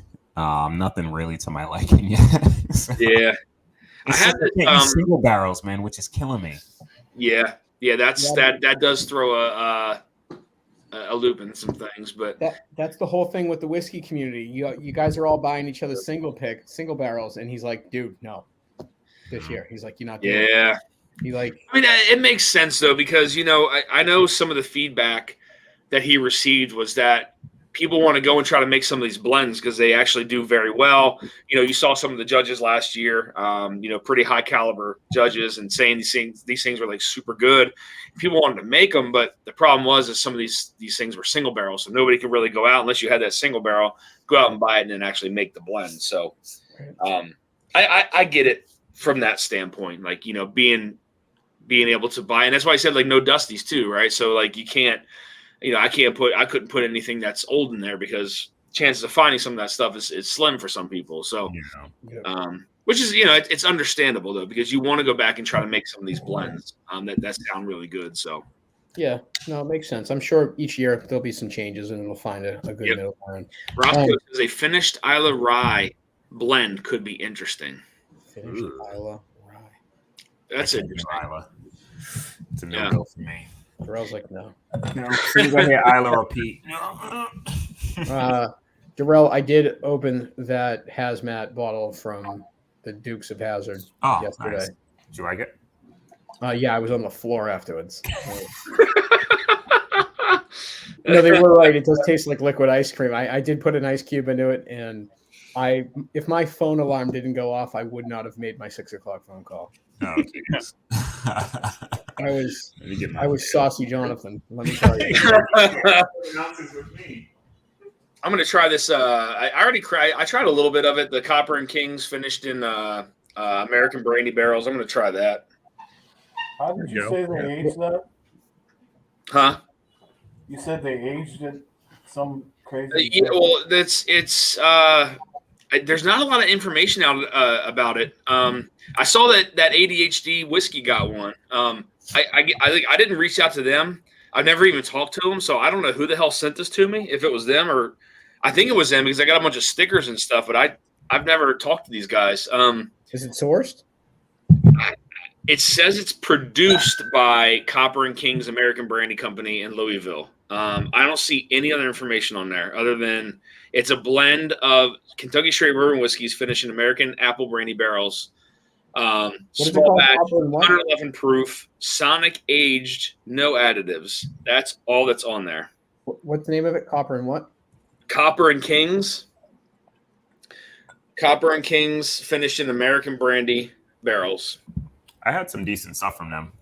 Yeah, I mean, I tried a little bit of this, and then I remembered that Good Times had a American or an apple brandy finished whiskey too, which who knows the hell is actually in that, but but this was actually pretty good. I enjoyed this. I couldn't drink it all the time, but I thought it was pretty decent. Yeah. Keith Thompson, what's going on, man? Good to see you, my friend. Shredward's in the house. Cheers, man. Good to see you. Guys, if anybody wants to hop on, you are more than welcome. Joe Andrews says applesauce. They could have put applesauce in there, Joe. I don't know, man. But there's definitely something going on in that Good Times bottle. I can tell you that now. And you know what's weird is I didn't do my research prior to doing a review for them. So I had no clue as to the things that were kind of going on with them. So, but now I know. Oh, yeah. Yeah. Rough. Now I know. I think the only Starlight I really loved was or really enjoyed was the Starlight Apple Brandy finish. Yeah. I just did. So I think the Armagnac pick that I did, that I think is going to be ready in the beginning of October, if I'm not mistaken. So I had to start getting a sticker ready. So, Who does your that was actually really I really enjoyed that Armagnac finish. That was really good. We tried the sister barrel next to it too, and it just had a little bit more floral to it. I didn't like it as much, but I'm glad we stuck with the one that we did. So hopefully it turns out really well. Should have that, like I said, beginning of October. So love that. Does anyone have what's their favorite low proof shelfer? You guys are like nothing. Shut up. Probably Woodford Double Oak for me. Bottle. I know you hate that, I think, right? I do. My bottle might suck though, man. I'm telling you. But if we're taking price, right, out of it, low proof. That's not low proof there, Dan. But What you like lower than 100? What is the cutoff? 92 and lower. 92 and lower? No, shit, Woodford Double Oak's over that.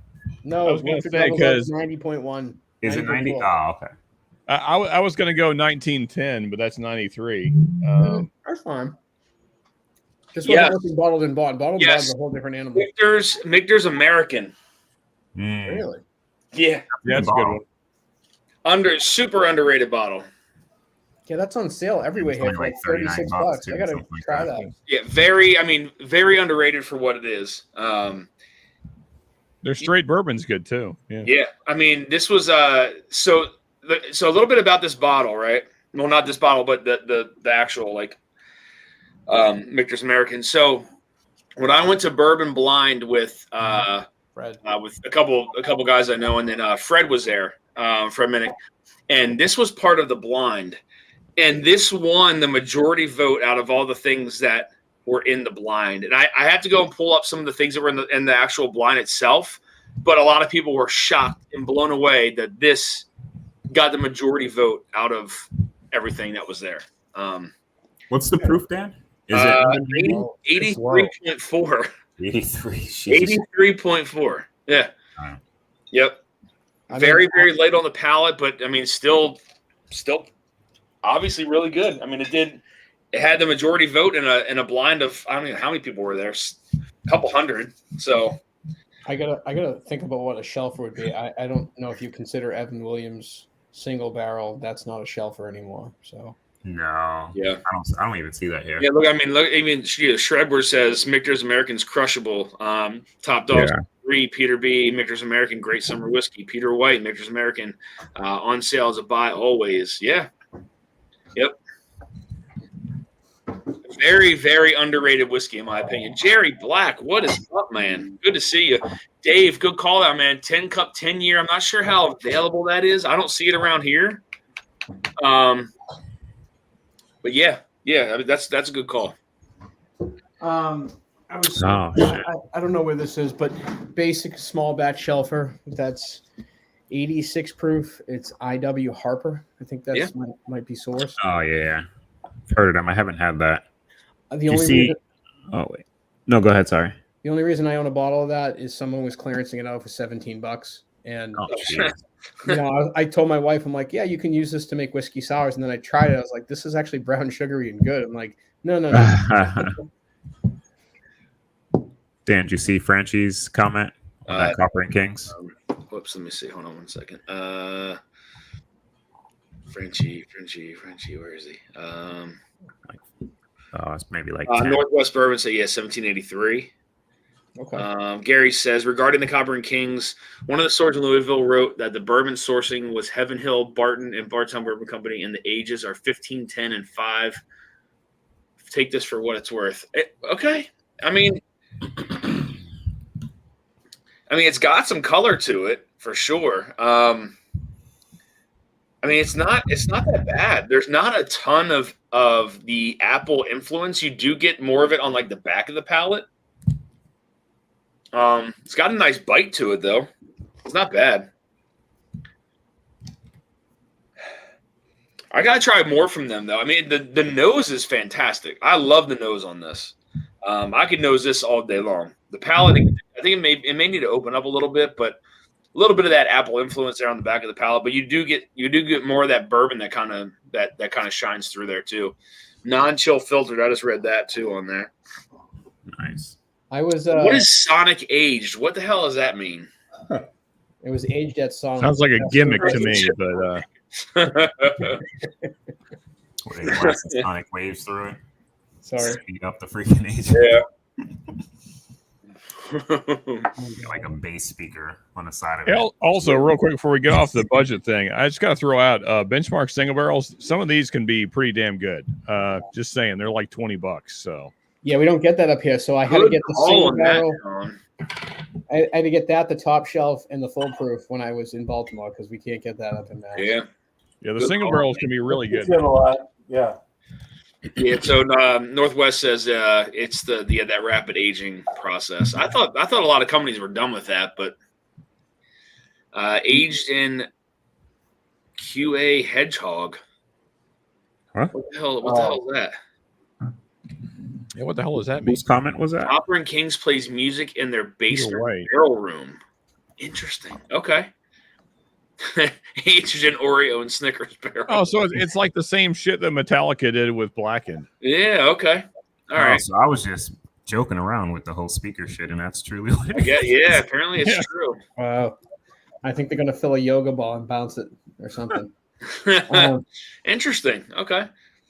I was on uprocks.com just now, and it's their number one low proof was a Nashville Barrel Company, 86. Never I don't know if I've ever tried that. Yeah, me. The number two was Michter's U.S. Small Batch Bourbon, 1792, which I get that. Chicken Cock, no. And number 5, Weller Reserve Special Reserve. No, Weller is by far to me the worst of all the low proof. I would agree, Jonathan. I'm not a fan of the Special Reserve, man. It is so flat. It is so flat and boring. Yeah. It's a crap whiskey. It is crap. Now, when it was made by Stitzel Weller, it's a very different story. You would know. Oh, yeah. Yeah. That is Back a in very the day. different story. That is that is a night and day difference between You the know, two. I feel like, to your point, Dan, I feel like there's a lot of people that are still like nostalgic about the old Weller, and like it just hasn't worn off somehow, and so they're like, oh, it's still great, but it's not great. Yeah, that's why people are paying $60 for stupid blade and bow.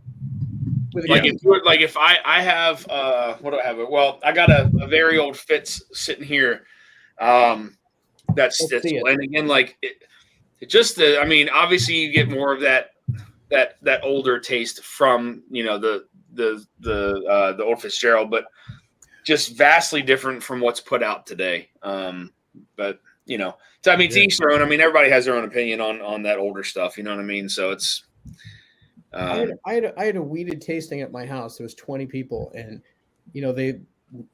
no one liked the Weller. Nobody, like not a single person. I was just so glad to get rid of it. Yeah, there you go. You guys don't have kids and know what a hogshead is. Yes, Peter, I do. I said, no, it sounds crazy. I actually prefer Michter's American on ice, even though it's such a low proof. Ice opens it up really nice, says Shredward. Interesting. Copper and King's been doing this since they started. Not sure if they are Blackened or someone else did it first. Roscoe says, I've tried the Isla Rye. It's pretty damn good. Ardbeg and an OO or JL Old Overholt. I think that's what he's saying, or OA. What is it? And a Jack Daniels Bonded Rye. Next, Ardbeg and Rare Breed. Weller sucks. Has anyone heard of Old Man Winter? Is that a rye? That's a rye, right? Ryan, that's the rye. I've heard of it. I've never tried it. I'm thinking Old Man Mountain. Never really heard anybody talk about it much. Yeah, I think that's at Rye, if I'm not mistaken. Hey, I wanted to tell you about number 8 on this list, and it's the New Holland Dragon's Milk Beer Bourbon, beer barrel bourbon at 80 proof. That was number 8 on the list. I saw that in the store, and I was like, I'm not buying something that's 80 proof, but Yeah. now they got me curious. Oh, so Ryan says it's a bourbon. Huh. All right, I'm thinking of something else then. Huh. Win S in the house, late to the party. Cheers, man. Good to see you, bud. This Copper and Kings is good. It's definitely good. It's that apple is interesting on the back of the palate because it's not overly dominant, but it's definitely like there. What happened? Somebody just hopped off. I think he froze. Yeah, he was frozen. But I don't think I could drink it all the time. Like I couldn't have pours and pours of this. It's a little sweet, but still decent. Still pretty good. Sounds like you really loved it, Dan. It's not bad. It's growing on me a little bit, but like I said, I couldn't have too much of it. That's how I felt about the Barrel Armida. Yeah, I mean, it's just one of those things. I mean, you can call them dessert pours or whatever. You know, it just comes off. It just comes off really sweet, and to me, like it's like too much. You know, I want something that has a little more like body to it than that. But I play YouTube videos in my garage. Does that mean my 6-gallon barrel is going to be YouTube aged? There you go. Yes. The rare breed is better. Try it's pretty damn good. So Roscoe, what did you mix the rare breed with? You said Peter White. Yes, that's exactly what I'm thinking. The old St. Nick's probably. Roscoe, he mentioned was something about Scotch, right? Ooh. An Ardbeg. And what is that? What is an Ardbeg? And what is this? Does anybody know what this is? That's the name. Yeah. Yeah, it's called so I actually have it right here, Dan. Oh, okay. That's the full name of the bottle. So you mix that and rare breed together. So to his point, I love peated Scotch and bourbon together. But yeah, so this is the smoker container. But yeah. There it is. Oh, okay, hold on 1 second, Sean. I'm sorry. Let me zoom in on it real quick. Oh yeah. Is it cut in at the top where it says Ardbeg? Ah. Yeah. So it's it comes with all this crap, and actually I have it taken out because it's a pain in the ass to get all this stuff out. But here's the little smoker that comes with it. Yeah, there you that's go. cool, man. It says Ardbeg on it and all that stuff. Yeah. Okay, that's pretty cool. What's the retail on that muffler? About 50, 60. Oh shit. Okay. I wouldn't. When S says doing a little Nash Tucky 5-year versus Stag Batch 14. I think the 5-year takes it. Stop. Which 5-year though? Is it a pick? Gary Frazier for me. This Copper and Kings is all Heaven Hill up front. The more I get into it, the more the finish comes through. Yes, on the back end. Yep. For $50, 111 proof, I'm pretty happy with it. So so it's $50. That's not bad for that bottle. All right. Cheap. Yeah, I mean, like I said, you do get more of that that apple influence there on like the back, but it's not super potent. John, good night, man. Good to see you. Thanks for stopping in, my friend. Copper Wolf says Christmas themed distillery. That one. Hi, Top Dog. Mr. Edward said, "Is that a weed grinder, Sean?" You mentioned the old St. Nick. One of my favorite pours I've had at a bar was the old St. Nick, the Harvest Blend. Yeah. I just can't believe the bottle's $175. But, yeah. Really I've never had any of those. I've seen them. They sit on shelves over here. Yeah, same. It was just at the Charter Tavern in Middleborough. See, I don't see bottles. I don't typically see bottles like that over here. I still got to get into this thing here, and I don't know how I'm feeling about it. The Jack Daniel's. Oh God, no. I took a sip of it. And I don't know. No. Do you know in Dan's reviews, he's like, "Let's get into this." He's like, "I can't even say the words." No, I like tequila by itself. I like obviously like bourbon whiskey by itself, but this combo together to me is very interesting. Yeah, I'm gonna try some right now. Actually, I know I've had a little bit of whiskey, but I want to try some just to see. Been So I drinking tried high it the proof, other day, and I was like, ew, I don't know. you've been drinking high proof rye all night. Yeah, it's gonna be different. I can't really give a good score on this one, but we'll see. So I'm going to drink again tomorrow because I'm getting my JD 12 tomorrow. Hey, Sean, have they got any bourbon left after all the festivals this last weekend in Kentucky? What was that?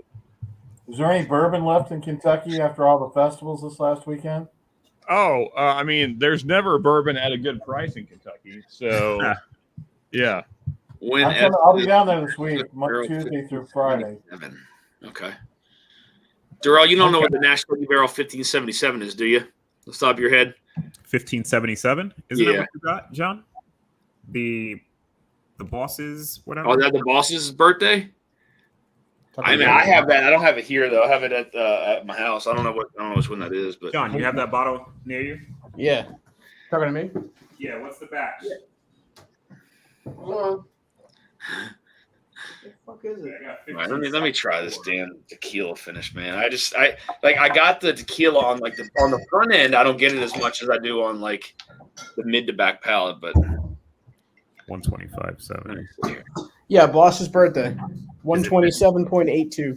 Oh, that's no. What was the 127. batch on the bottom? 15 what? 15. Last, all the way at the bottom of the label. 1565 KY 1565. Oh shit. Okay. Yeah, when I'm not sure, but all those in that range from like 15, God, I think 40 to like 1570 something or 80. Yeah, This, like bo- really good. this bottle that's all Buffalo Trace stuff, Yeah, right? supposedly Buffalo Trace. Nobody's came out and confirmed it, but it's red. taste and notes up. They Yeah, taste like that, man.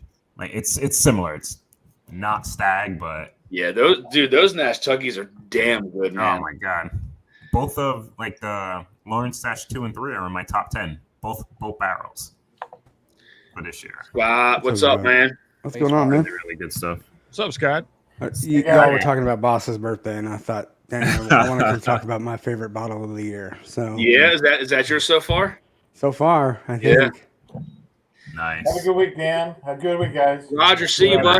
Cheers, Roger. Stopping in, man. And Cheers, buddy. obviously, I don't mess around with like some bad whiskey. So it's in the background. I wouldn't own this bottle if it wasn't for Darrell. He brought something over to our house. It was Is those officially gone now? Because I was thinking about buying another one. Don't go look for the Nick Chubb knee injury video. Just don't do it. Did he Don't get do it? it. It hurts. What? It hurts my soul.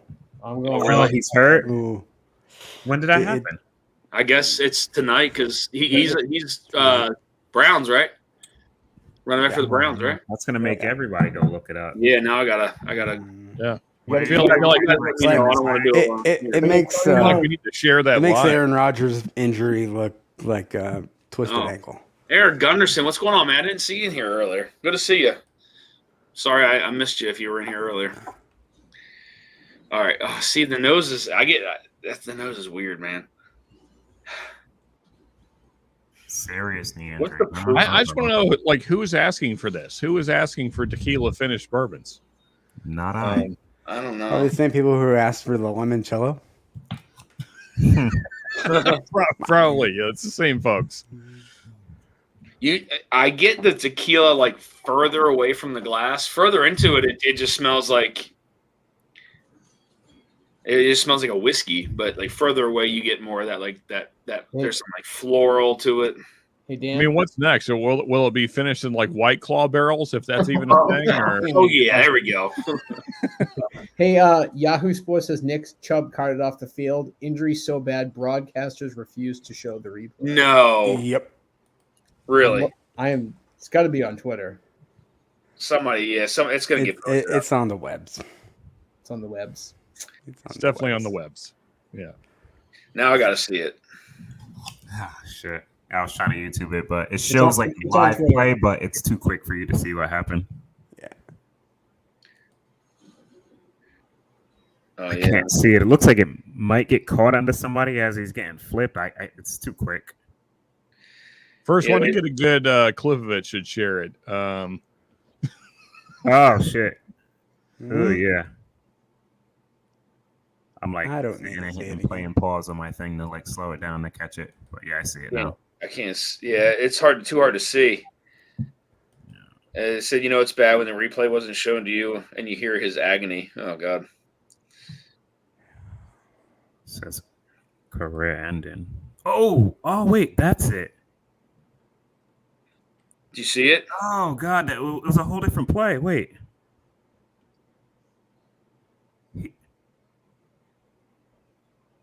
Oh God! Oh my God! Which one are you watching?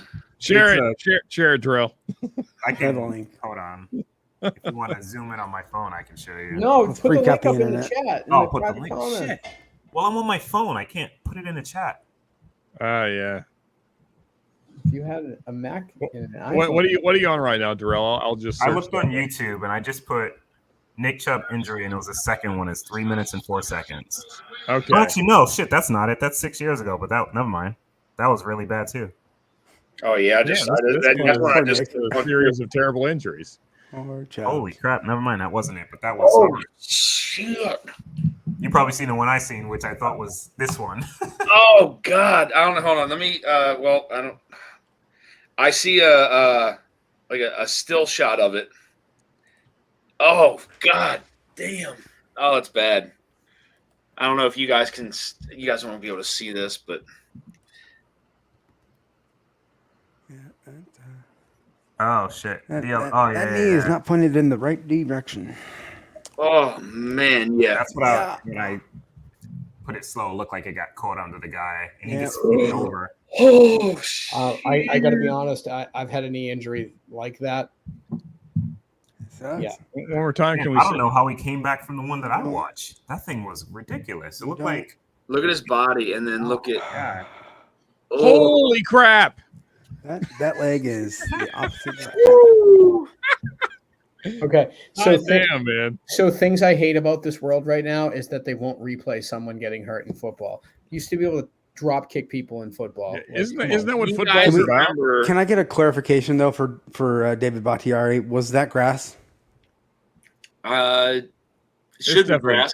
It's It definitely is grass. It is Yeah. grass. I David know Bakhtiari, one get of on the the field. worst Fine. hits I've ever seen. Do you guys remember Johnny Knox, the Bears receiver? Yes. No. Do you remember that hit that he got? That he got folded in half, literally. Look up the Johnny Knox hit. It ended his career. How he didn't die, I have no idea. Literally folded him in half. Peter, yep, that's what I thought. Pittsburgh is grass. Sorry.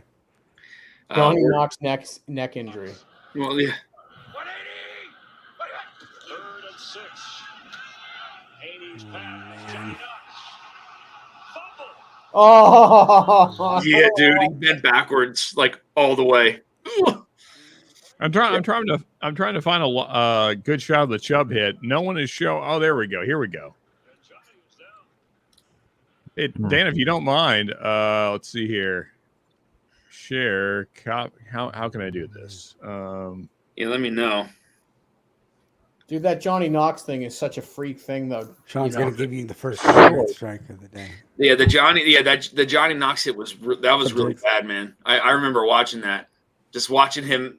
He went this way, and then all of a sudden somebody came up and hit him, just bent in half. There you go. Dan. It's a short, but nonetheless, it gets the point across. Holy crap! Oh God! Oh, golf. Yeah, That is crazy, man. that's really bad, man. Jeez. Yeah, there you go. Okay, yeah. So How do I? Or ACL, I got it. MCL. Say that's like all of the ligaments in your knee. Yeah. Like, it's done. Joe goodbye. Briggs Crazy, said though. The one I he seen was just bench as sub, bad. not recommended. So guys, in the private chat on StreamYard, Bitch, Sean. you see the link I just put up? Yeah. NBA player Sean Livingston. They said they almost needed to amputate his leg. This injury was so bad. And he came back and won He some did. championships. If you haven't seen this injury, it's disgusting. Whoa. It's only like an 8-second clip. Him Can you landing. guys see this or no? Do we need this? Share it, Oh, Johnson. jeez. Oh God. What are we Dan trying to can set share you? it. Dan's got it. Dan's I got can it. see it. Let me see how I can share this here. I mean, don't it's see horrible. option. Let me see. Present. Bro, I'm gonna drink this whole damn thing myself. You know that, right? Sure. There you go. Yeah. Oh, so Joe is saying that he tore his MCL, PCL, and LCL Yep. with cartilage damage on October 10th, 2015. That's the video I think I He seen. He injured the exact same knee tonight. For some reason, I can't share that screen. I don't know why. Yeah, It's not that giving me the first option. video was rough. You guys ever see the movie Arrival with Charlie Sheen and the aliens? No. Got like their been a legs while, went but the I've seen it. opposite way when they were walking. So Oh, like they yeah. would be standing upright, then they'd like Yeah. click, click, click, and their legs would go literally the opposite Yeah. way, like if you turned your body. And that's what he did on the first injury. Like his leg got literally bent completely the opposite way. Damn. Uh, He said Chubb dislocated his left knee and tore his MCL, PCL, LCL with cartilage damage on October 10th, 2015 versus Tennessee. He injured the same knee tonight versus Pittsburgh. I don't know if there's any coming back from that, You man. don't come back from 2 knee injuries like that. Yeah. I mean, you bad. do, but you're not the same person. I'm gonna tell you what happened to him in 2015. I had that same exact injury. When your leg bends back and up like that, your ACL is the only thing that doesn't get torn. Oh yeah, Shriver says that the Anderson Silva when he kicked Chris God, Rodman, yeah. like, Oh shit! Yeah. like snapped his freaking. yeah, that's Yeah. pretty bad, man. No good. Yeah, I've been Dan- fortunate Dan- enough not to break a bone. Hopefully. You saw that Livingston video? I mean, I can't understand his leg collapsing and doing that. No, that was nasty. You know, like, fold it Chubb's up first and- injury was an ICL. That Yeah. No more injuries. I need a drink. Nick Chubb has a great name for porn. Just saying there's life after football.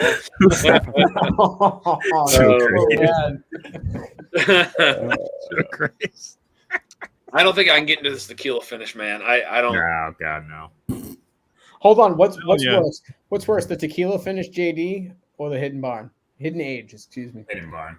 Oh, it's no, got I to would be probably- hidden barn. I think I From would everything probably- I've heard, it's got to be hidden barn. See, think so I need this to was take not put out by what's the husband and what's their names? Who? The husband and wife at Jack Daniels. Oh shit! I don't even know. The- I only know You're talking about the master. Master- Fletcher and Lexi. Yeah. Yeah. All I can think about is They're Nick married. Chubb. You talking I about didn't know they were Fletcher married. I thought or- they weren't married. Are Oh, they? I don't know. Okay, So yeah, this Fletcher was and Lexi. selected by Whiskey Taster Danny Lamb. So it wasn't even selected by them. Mm. Well, Yeah, Chris. Fletcher That knows explains better. a little bit. He knows not Chris to tag his Fletcher name on and- something like that. you're talking about Chris Fletcher. Yeah, Yeah, it's Chris Fletcher, Fletcher. right? Yeah. Lexi. Yeah, I don't Are you sure it wasn't their unborn grandkids who made that? No. I don't know. At first, our well-traveled barrels aged. What am I having for my first part of the night, fellas? I was thinking There's of a no little East there's no Shore such small thing batch. as too soon, Joe.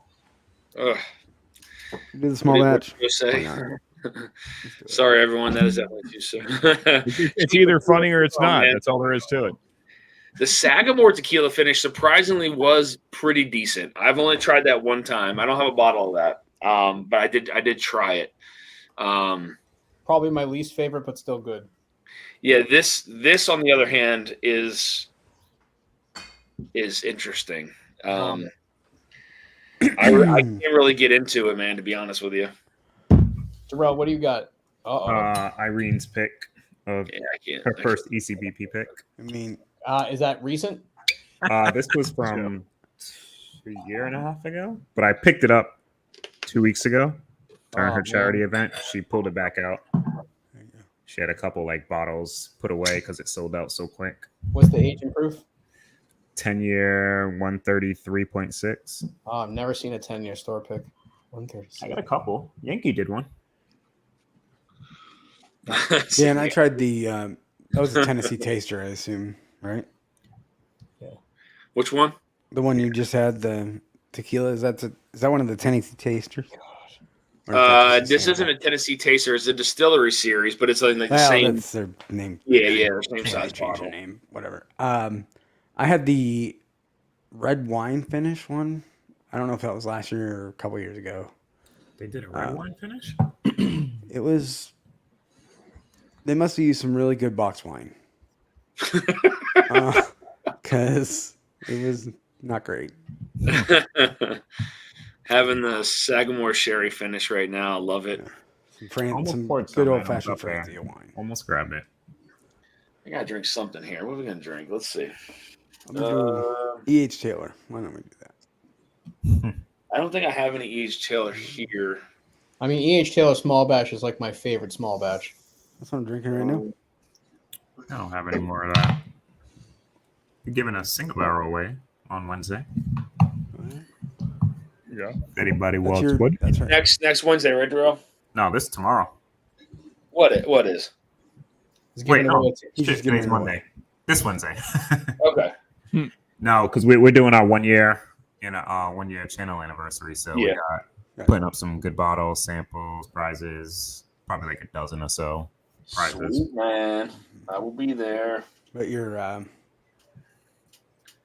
gonna go K Luke batch 4. I So don't they have were that saying one. the K That's Luke 5. batch 6 is a way bigger batch. So I'm wondering how different or how lackluster it's going to be compared to these really small batches that they were doing. I've Heard it was good from everybody. that heard had it was so pretty far. good. Maybe better than 5. If they're continuing down the path they have been, I mean, Yeah. Mark Emmenegger said, "What did I tune into?" Looks like California Dramin is finally in stock. I had to send an email to inquire about it since I had not heard anything. It's finally processed, but not out for delivery yet. Says John Cloud. California Dramin. That was That's the Big spit. yeah. Dick and Richie Z and a bunch of other California All the West Coast Coast coasters. dudes. Yep. The left Bobby, coast versus big the guy. east coast. I love the K Luke batch 4, man. That bottle's great. I like You like 5. that one better than the 5? I'm ecstatic. No one in my circle has even heard of this bottle. Really? It's great. I didn't know what they were like 3 months ago, maybe. Yeah. Around that. I didn't know about him until Troy Popham told me all about him. Pop 'em. Popham. Yeah, batch 4 was the first one I had, and I was like, "Oh shit!" Sean, are you a football fan? Mildly. I just kind of keep up with things during playoff season for both college and NFL. Who's your NFL team? I don't really have one because I live in Kentucky and there isn't really a team nearby. Yeah. I mean, there's Kentucky. Tennessee, but the thing is, we hate Tennessee and Kentucky, so College. Darrell, University you're of the Kentucky. Eagles, right? what's that? Darrell's the Eagles. Jonathan, you're Pats. Yeah, I mean, before Tom Brady, I was a Broncos fan. Okay.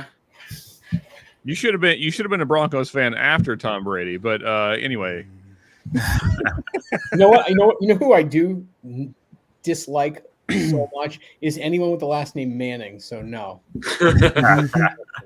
Okay, I feel the same way about Brady. Okay, the Manning family, they might be some of the ugliest people to ever grace this earth. That's fair. I mean, I do have to give you that. Yeah, I mean, so my favorite team, if I had to pick one, would be anyone beating the Patriots. But The Eagles last week. there you go. Yeah. I'm going to tell you something, Sean. The only people who beat the Patriots are themselves. Everyone else, second class. I don't know about that. How is that a fact? Scott, I know you're in Nebraska, but who's your NFL team? What's up, Sean? Packers. Okay. Packers. Green Bay. Hey, Sean. Green Bay. Baltimore, impressive win by the Ravens. Yeah, that was a big win, man. That was a big divisional win. Huge. I won't be like all the other Nebraskans who like, oh, Kansas City actually wins, so we should be Kansas City fans. No, I've been a Packer fan my whole life. So Yeah. I can't stand Kansas City fans, so it's just like, There you go.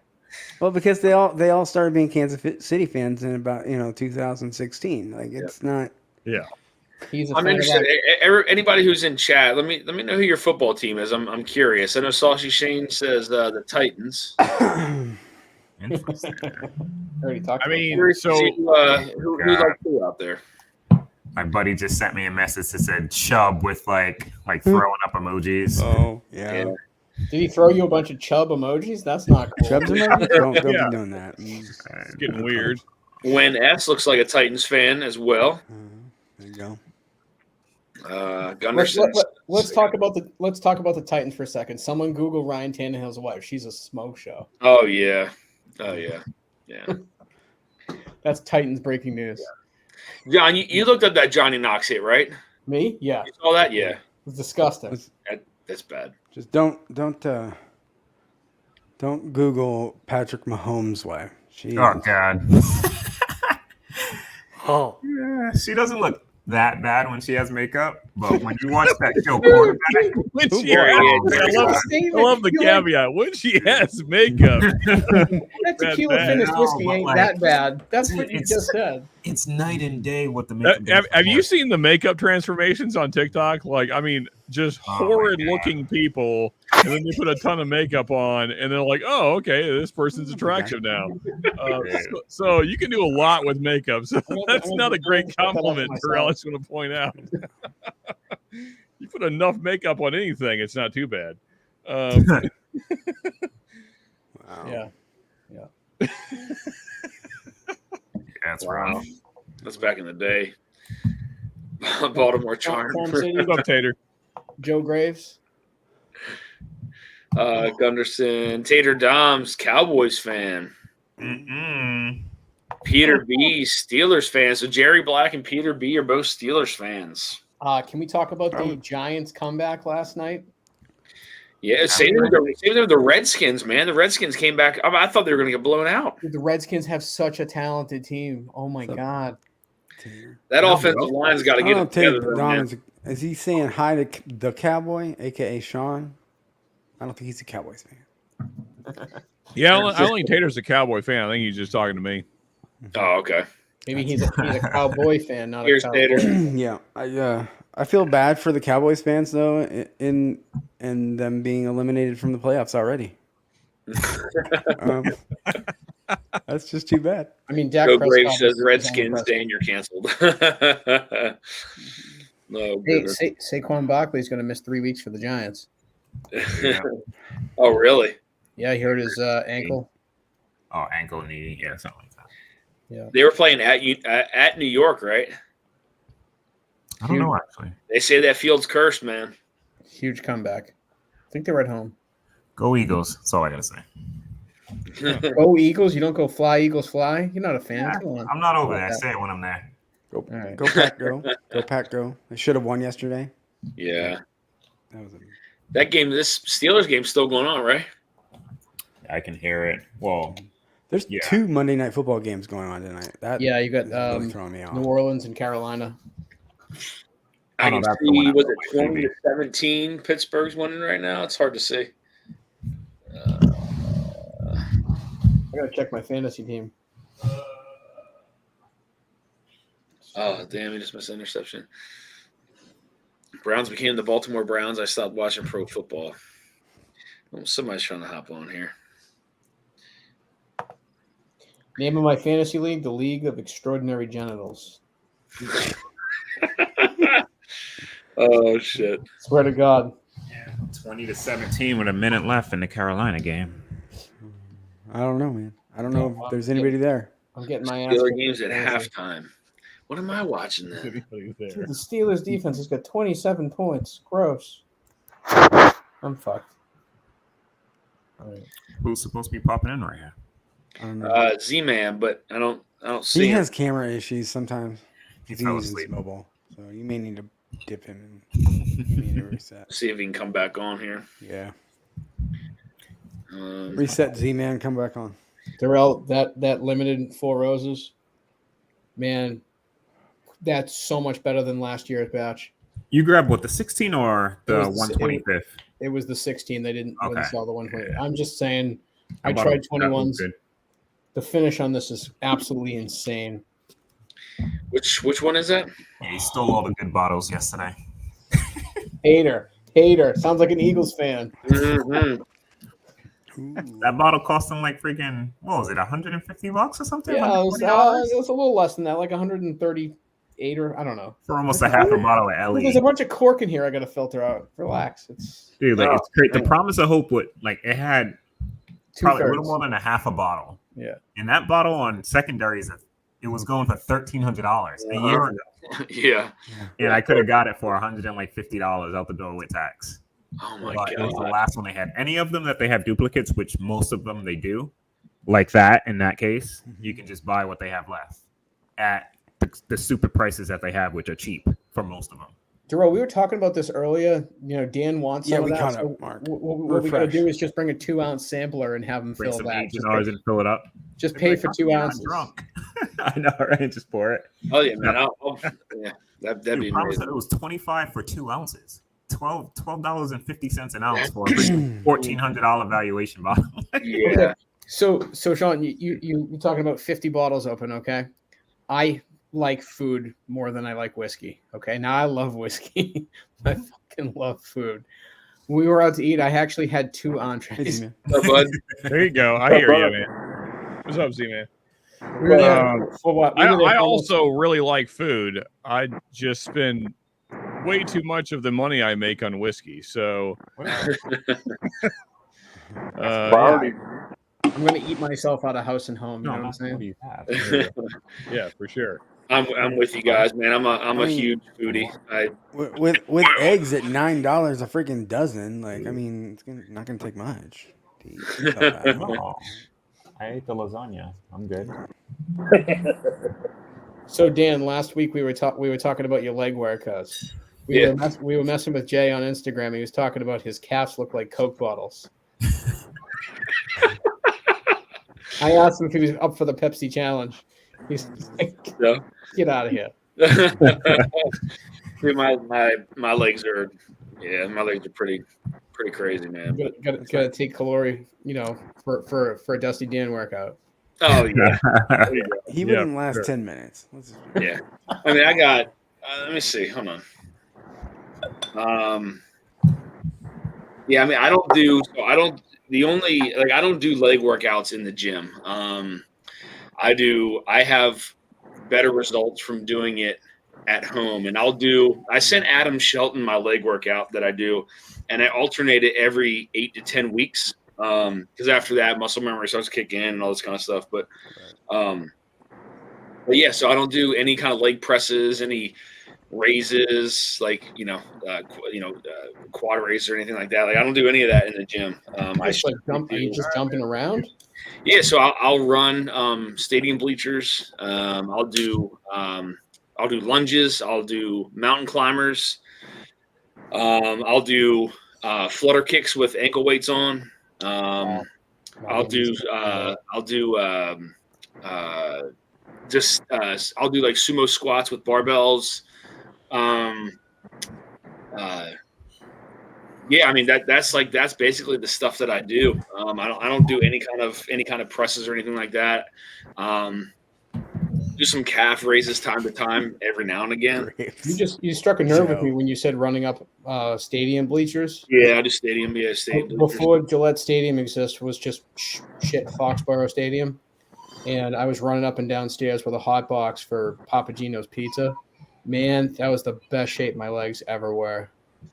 That job sucked. Yeah, like that box was not like today. That thing weighed so much, and it was like 8 million degrees. It was disgusting. Now I used to like back in like high school days. I used to work out my legs, but then after that, I don't do my legs anymore. So here's a couple photos. These are a little bit older. It's from 2019. It's kind of hard to see, but. Oh, you know what, Dan? Text that to Joey right now. Text it to Joey right now. He'll know exactly what's going on. Just write Pepsi challenge. Text it to him. Sure, Jason. Yeah. Yeah. Yeah. Damn. That's My like a calves will stone. never look like that. There you go. This is. Oh my god. There you go. Dude, my calves you can use for a Jello Like commercial. the turkey Yeah. drumsticks. Yeah, like King Arthur's Fair type shit. Yeah, man, my legs are big. Like I said, I used to work them out, but I don't do it anymore. I feel like I get more gains from doing home workouts. And I mean, I could leg press a ton, but I don't do it. So, send me the groin workout, says Joe. So yeah, my quads are the same, man. They're super cut. So, but of course, I mean that was also on top of years of sports and climbing mountains and whatnot. But Hey, so can we get Under Armour to sponsor your page or what? No, that'd be every week, man. That'd be amazing. Maybe if Brian was still around, but Vic says my 9-year-old has bigger calves than those chicken legs. When did he get in there? If those were the size of chicken legs, I'd eat the hell out of those. Okay, I'm not gonna lie. Like, Vic's been, damn. I think Vic's been in and out, but he was here. He was here earlier. So all right. Oh, he's probably got an 11-hour stream ahead. So There you go. what's up, buddy? What's up, Ben? Cheers, buddy. Cheers, Ben. Man. Cheers, man. Ben, are you muted? I shouldn't be. Okay, I No, can hear you're you. just quiet. I can hear you. Use your inside voice. for the first time ever. You know, use your chest. It's Get him quiet. right. A Yeah. little bit. Yeah, a little bit. Your volume's usually a bit louder. Sounds like you're further away. It's not a from problem for you usually, Ben. Yeah, Peter B says as you get older, keep doing legs. Just go lighter, keep good range of motion, never stop. Yeah, and Peter, that's one of the reasons why I don't do like leg presses and stuff like that, man. Like, I mean, I've had a leg injury before. Like, I had my hip injured. I was on pain pills for probably like 8 years. So I don't, I don't work them out like that anymore. So I'll do home workouts with leg, and I get better results by doing it. So, I will definitely stick with that as I get older, man. I mean, 40, 41 and having pretty strong legs is, they feel pretty good. So. Do you guys hear background noise since Ben jumped on? Negative. I do hear like a. Yeah, me too. Well, I cranked my volume. Let me see. Is that better? I can hear you. I don't think it's coming from you. Does your mic need to be? It's probably plugged in Z-Man. or something? Sometimes he has feedback from a fan. Yeah, hold on. Let me go shut my fan off. Okay, then it's that. That's for you. Don't worry, I would have a fan on if I lived that close to the sun. Yeah, I'm telling you. Like, So Where part is it? of the reason I'm talking softly is I just got off a pretty long phone call with the gorgeous Jeffrey Wack. There you go. Maybe that's Man. my tone. What's up, Chris? Oh yeah, you were doing the sexy voice with Jeff. I get Central it. I tones. get it. Little That's what I'm careless saying. whispers. What's up, Chris? You hopping in here, man? Haven't seen you in a Well, we bit. Come on, Chris. Hop on here, buddy. Let's go. Have you guys talked about the upcoming event at all? Next week? Yep. That sound better now? Not really. I don't. Yeah. I hate Okay, so go away for a minute so I can plug it. No, like you're fine. You guys can talk All I about can it. say is I just I never have really seen bring the anything list of bottles being given away. Yeah. Holy shit. It's And about, I'll so say that's it's about 30 actually- missions too. So that's actually one of the things we were discussing because, yes, it is a very large list, but one is there's a number of people who originally talked about putting in bottles, and those aren't on the list yet because they need to be confirmed. And then there's also the fact that while there's a lot of awesome bottles on there, there's I'll call it for lack of a better word. If anybody wants to donate tater bottles, there's definitely some gaps where some tater bottles could fill in to really raise appeal and broaden the number of people going after what they You can. have a different definition of taters. What are you saying for Tater? Because I What are you think talking most of that about? stuff is like killer stuff. There's only No, about- it's filler stuff for our community. Yeah, for like the whiskey geeks. That's why I put There's the no- Taylor in there. I will give the number one standout. There's no Bland's. Gotcha. Because nobody wants Bland's.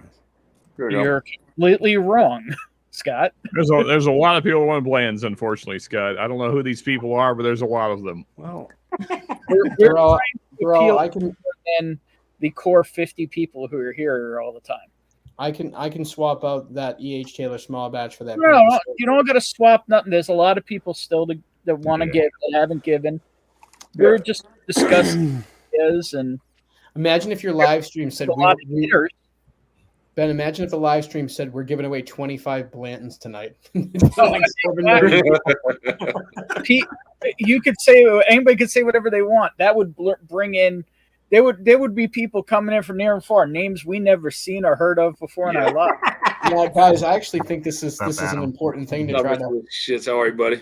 Yes, we have some amazing bottles, and people have been incredibly generous in what they're donating. But we need to, there's that mass appeal. Yeah. I mean, do we want to talk about the thing that's happening after next Wednesday? What's that? Bourbon on the Banks. I'll What be is in it? Kentucky the following Wednesday. Isn't it the Just say it. Come on. Hold on, I'm losing my mind here. Now. I'm cocking my head like a dog here. Like, what are you doing? yeah, I'm like, Darrell, while Dan looks that up, I just want to let you know Schnauzer, I would what donate you're some serious money to watch you drink 10 ounces of Isla Scotch. Fuck no. That's mean. That's mean. I'm sorry. Dude, I'll vomit on stream. I'll be vomiting and crying at that. I got a crisp $5 bill on that one. Yeah, I still wouldn't do 10 it. ounces.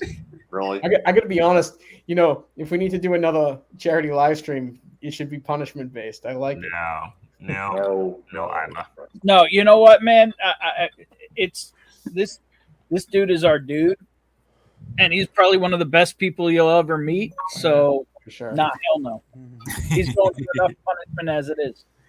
All right, And as I said Friday, I mean, I think this is probably the best thing we've ever done as a community. I can't think of anything more important than this. for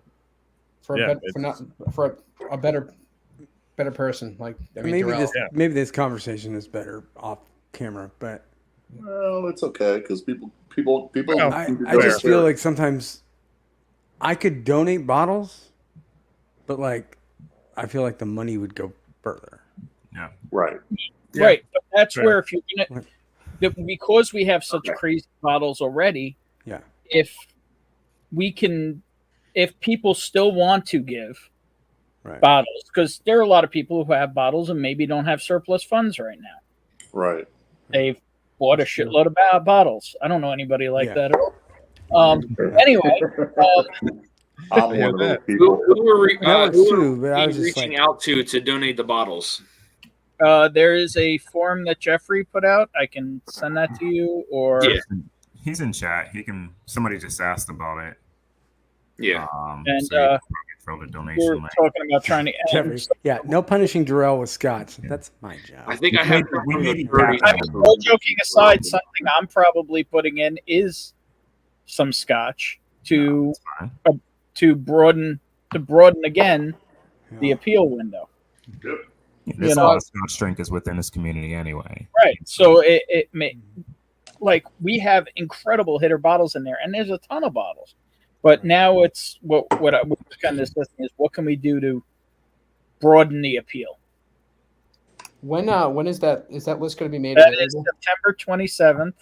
The list of what's donated. Thanks, Vic. Donated Next already is Wednesday, available. not this coming Wednesday. Will send me that. And it In chat. starts at 8 p.m. on Actually, Hello Again Whiskey Friends, and it's going to go probably through probably 10 or 11 p.m. with on the Mash and Drum. I don't know what time Jason's going till. I think Darrell, 11. I think I have something from the 30s I'm going to throw in there for you that's still sealed. Jesus. Stop it. Yeah. Yes. I like it. And Dan just going, Dan, That's I wild. mean, I get that, but It's something I've would been that holding on to be for a a little good bit. item to put as an auction, just as its own? Oh, like Yeah, they that did with might be. Adriana's little stag thing. Yeah. I don't know. That's just my thought. But So I can let me pin this let me pin that message up to the top. I don't think anybody else is going to hop on. If anybody else wants to hop on, go ahead and hop on now because I'm gonna take that pinned message off the top in before Well, my maybe we should combine it. The GoFundMe is out there and active already too, but we can put that out there separately. Yeah, let's put that as well. Hold on, let I me. think this is. I'm pretty certain this is public now. So let me. What, the list? The list, yeah. Yeah. I hit the GoFundMe page.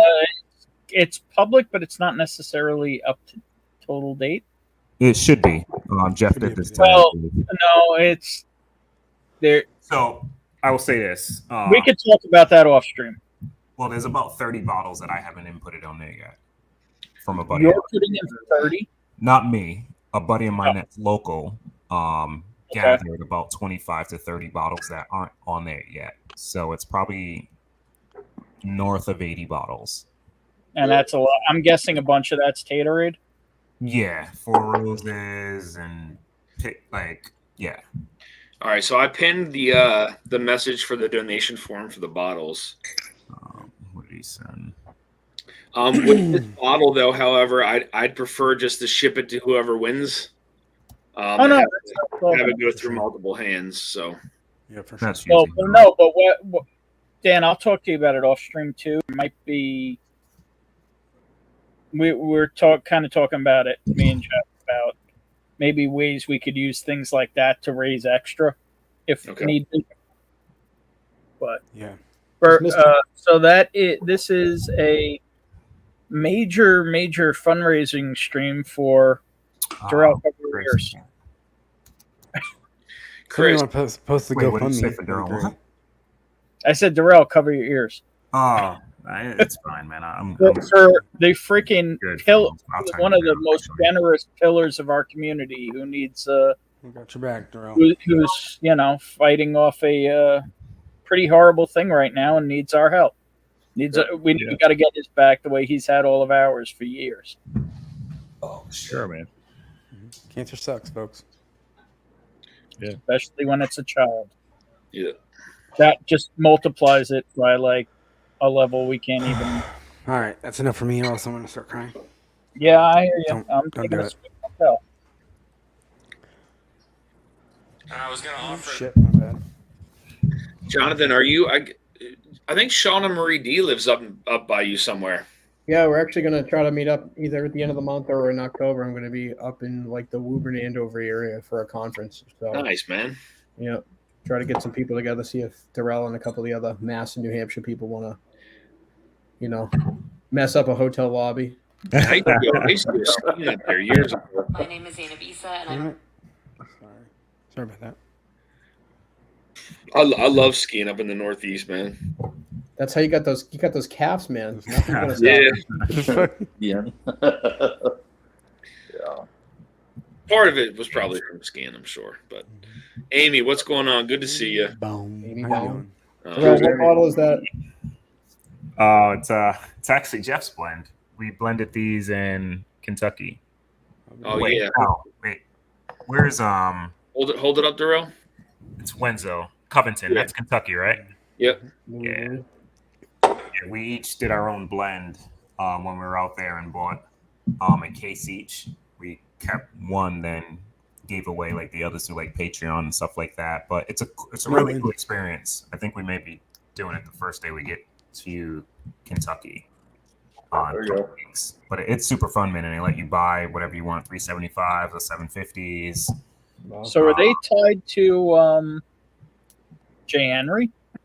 No. This is like their own thing. Like they source bottles. So we had 4 different barrels. It was an MGP barrel, a Barton, this Louisiana barrel, and something else. And they'll bring them up. Like they'll give you probably like 16 ounces of each, whatever the case is, and you can go over there and just little droppers and mix your own thing. Then you come to what you like, and they'll sit there and bottle it in front of you. Like they'll take all your proportions, they'll scale it up, and they'll make bottles.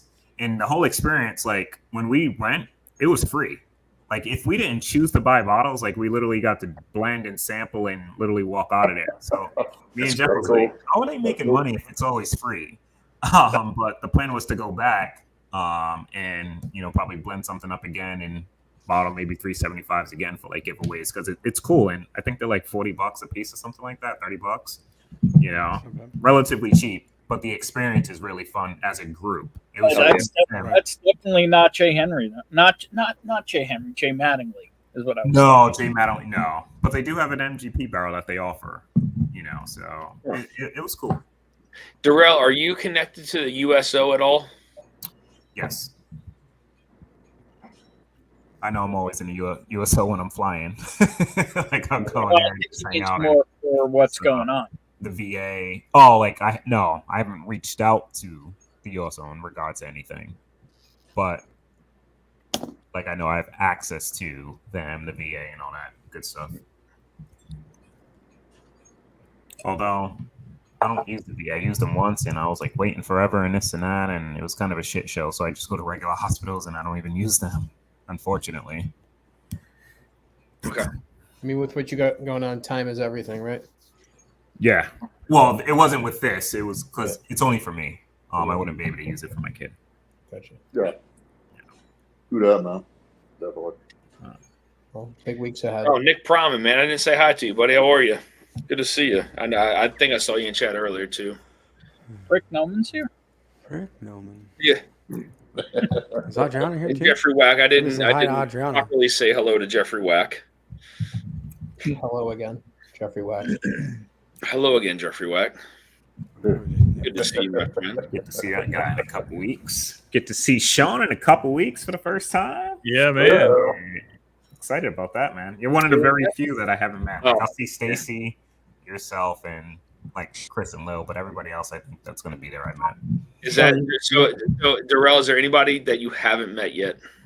Oh, there's plenty of people I haven't met, but those are the people going to the event that I haven't met. Yeah.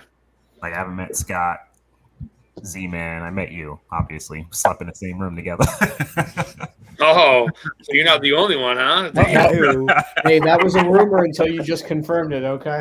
It was confirmed long ago. It was a fun trip, though, man. That was a good time. I don't know how I feel about that, man. I'm gonna hate myself, Darrell. I've shared an Airbnb with Dan. So yeah, John. There you go. No, man. Too. I got it right next to me. I don't know if I should. Yeah, and you gave me freaking.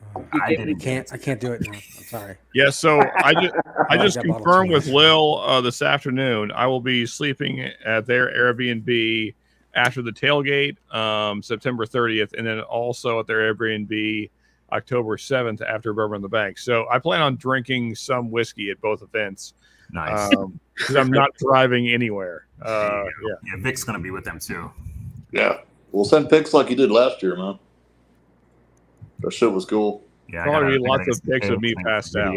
No, there were you did pictures. There was everybody eating and having drinks and shit. Yes, cool. Jeffrey, a proper LO, eh? Hello, Governor. That's what I pulled out, Jeff. You know what that is? It's your bottle, actually. Sounds dirty. It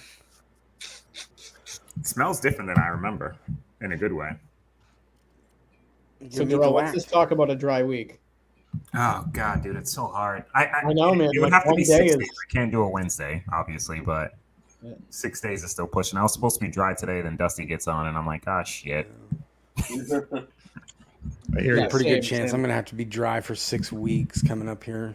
I'm not looking forward I could probably do tomorrow. Then I know Cheech is gonna go on later, and I'm gonna be like, shit. But what I can do is just drink after midnight. Because he goes so late, he hops on at 11, so I can purposely hop on after midnight and be like, yeah, I kind of went a day. Dan, that bottle's adorable. What is that? Little Jack Daniels. Yeah, it's the Jack Daniels twice barreled special release rye they sent me to review. There you go. I got one of them, dude. I got one of them. That's the newest one, right? Yeah, I was actually trying to find a bottle, but I can't find one around here. Boom. That's the problem, man. I was like, I got to resort to secondary because unless I travel to like where Joe shops, but like I can't find anything around here, man. There's liquor stores around here suck. Yeah, I got them here in Arizona, but at their secondary price, So the 10 and the 12 are going Actually, for most 300. stores here are way more than secondary. Yeah, they're I've a bottle seen out it as here. high as $700. Lilith Morgan's in the house. What's going on, Lil? Hey, My problem, there's all 5 people that live in Nebraska, so they send 1 bottle.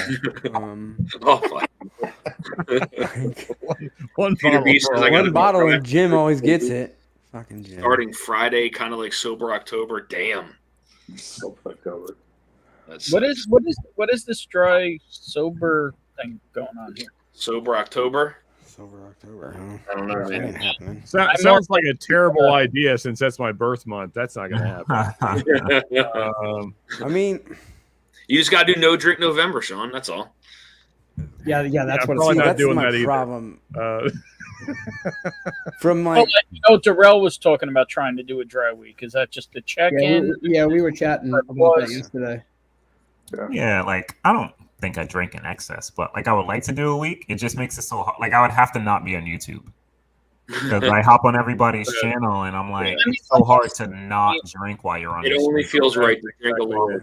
If I ever feel like I'm drinking 7 days a week, then yeah. But like, I'm picking up a water I bottle. mean, it's definitely like December was like that for me, and the whole month, and I was like, this is a shit show. So yeah, I slowed down. Hey, Dan, when we were in Maryland, we drove maybe 20 minutes outside. It's like a hipster neighborhood. There's a small brewery called Nepenthe Brewing Company. I don't know if you know what that is. 20 minutes outside? Yeah.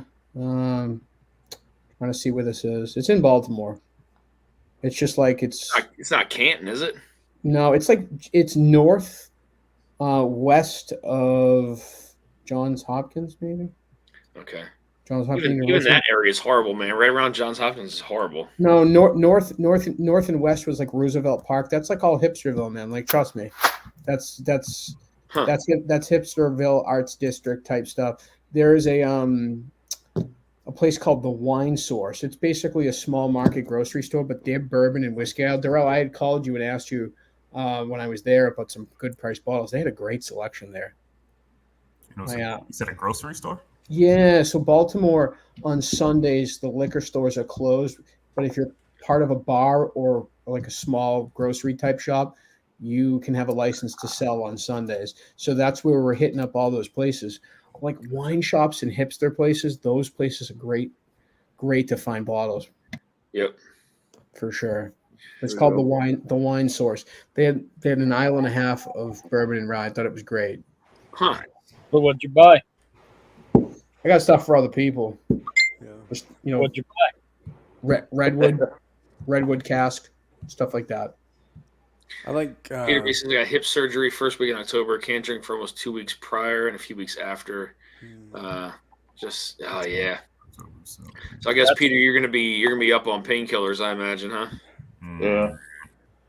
Yeah, man. I was on them for like 8 years, almost 9 years. So I get it. What's amazing is you got off them. Yeah, I mean, and here's the crazy part, and this is the kind of part that really pisses me off, right? It's like I just got to the point where I knew at some point it was going to do more damage than good. Yeah. And I remember going to the doctor, and at the time I was taking, I think it was 20s, and shit would make my hair stand up after like taking like 3, and I think it was 20s anyway, and so I remember going to the doctor, and I was like, hey, look, I'm just gonna have to deal with the pain and all that. And like, well, we'll up your dosage and just give you less. I was like, wait a minute, you're gonna give me something? Like, no. Yeah, no, I literally. That's always their answer, man. It took me almost 2 months to be able to wean myself off of for being on them for so long, and it still didn't feel right after I was done taking them. But yeah, so glad I did though, man, for sure. And I had to stay in the hospital for like 2 weeks once, and I kept asking him for like pain meds because I was like, I have a headache or whatever, and so they kept giving them to me. And on the 3rd day, I was not feeling myself, so I asked the nurse, like, "What are you giving me?" She goes, "Oh, we're giving you fentanyl." Oh my God! And I'm What is wrong with you people? What the fuck is wrong with you? I just said I had a headache. Now I've been taking fentanyl for 3 days. And I was like, stop it. just don't give me any more fentanyl. And so the doctor comes in like right after him and was like, well, you've been on it for long enough that now we have to wean you off. Holy shit. And then they were like, it's going to take us 3 weeks to wean you off because you've been on it for 3 days. Yeah. Guys, there's a show on Hulu called Dope Sick. It was like I watched that. Man, like it's messed up. Yeah, man. And the doctors. Yeah. That's the world. Gave me a lot of I remember those days. It was like, why? It's 3 days of fentanyl and it's taking 3 weeks. Yep. I had shoulder surgery and I was popping 210s at some point, and I went and bought like a stim unit and put it on my shoulder just to try to get off the pain. That was the first time I was scared, honestly. Yeah, dude, those stim machines, if you get the right one, those things work wonders. I used to wear it under my suit jacket going to work. Yeah, those things work wonders, man. Whatever. It ends up that I live my life completely wrong. If you want to sell drugs, you just got to go to college for 4 years, then you can do whatever you want. Might be longer. Kind of a side note to that, but my sister's a veterinarian, and like she has access to a lot harder fucking drugs, a lot easier than any like human doctor. Yeah. I mean, all that stuff is so regulated now. Want a little bit of horse tranquilizer? There you go. There you go. Let's get it done. Dwight Schrute? Yeah. But yeah, like the veterinary field, like they have a lot easier access to like human caliber, All I can think of is Will Ferrell getting shot in the neck with that fucking tranquilizer. Yeah, Oh my god! You want to see a horse tranquilizer? Yeah, right here. Titanium, yeah. That one is that the 160? Yeah, yeah, it's absolutely crazy pants. I drank that yesterday. Oy. Yeah, Darrell, I'm pretty pumped to see what happens on Wednesday, bud. This Wednesday? Yep. Oh well. And the following. This Wednesday is going to be fun too. Of course. Yeah. So, and the following.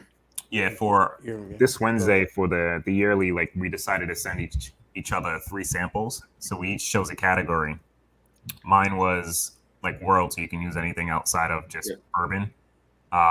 Kelsey chose Dusty. Jeff chose Celebration Pour.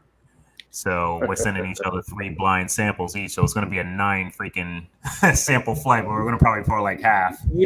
Kelsey sent me a sample that had Dusty ? On it. And I didn't know if I was coming on. I haven't drank it yet because I didn't know if I was going on your guys' stream live at some point. And I was like, I don't know if I should. I didn't ask him. I was like, I don't know if I should drink it. Should I keep it? I might just drink along with you guys on Wednesday. Yeah, it's going to be fun, man. Yeah. He just sent you that and put your name on it, man. That's just, yeah. Dusty, me? Me? I don't know. Sean, Chris Tats keeps talking to you in the stream. Oh shit! I'm sorry, Chris. Why are you ignoring me, Sparkles? Whoa.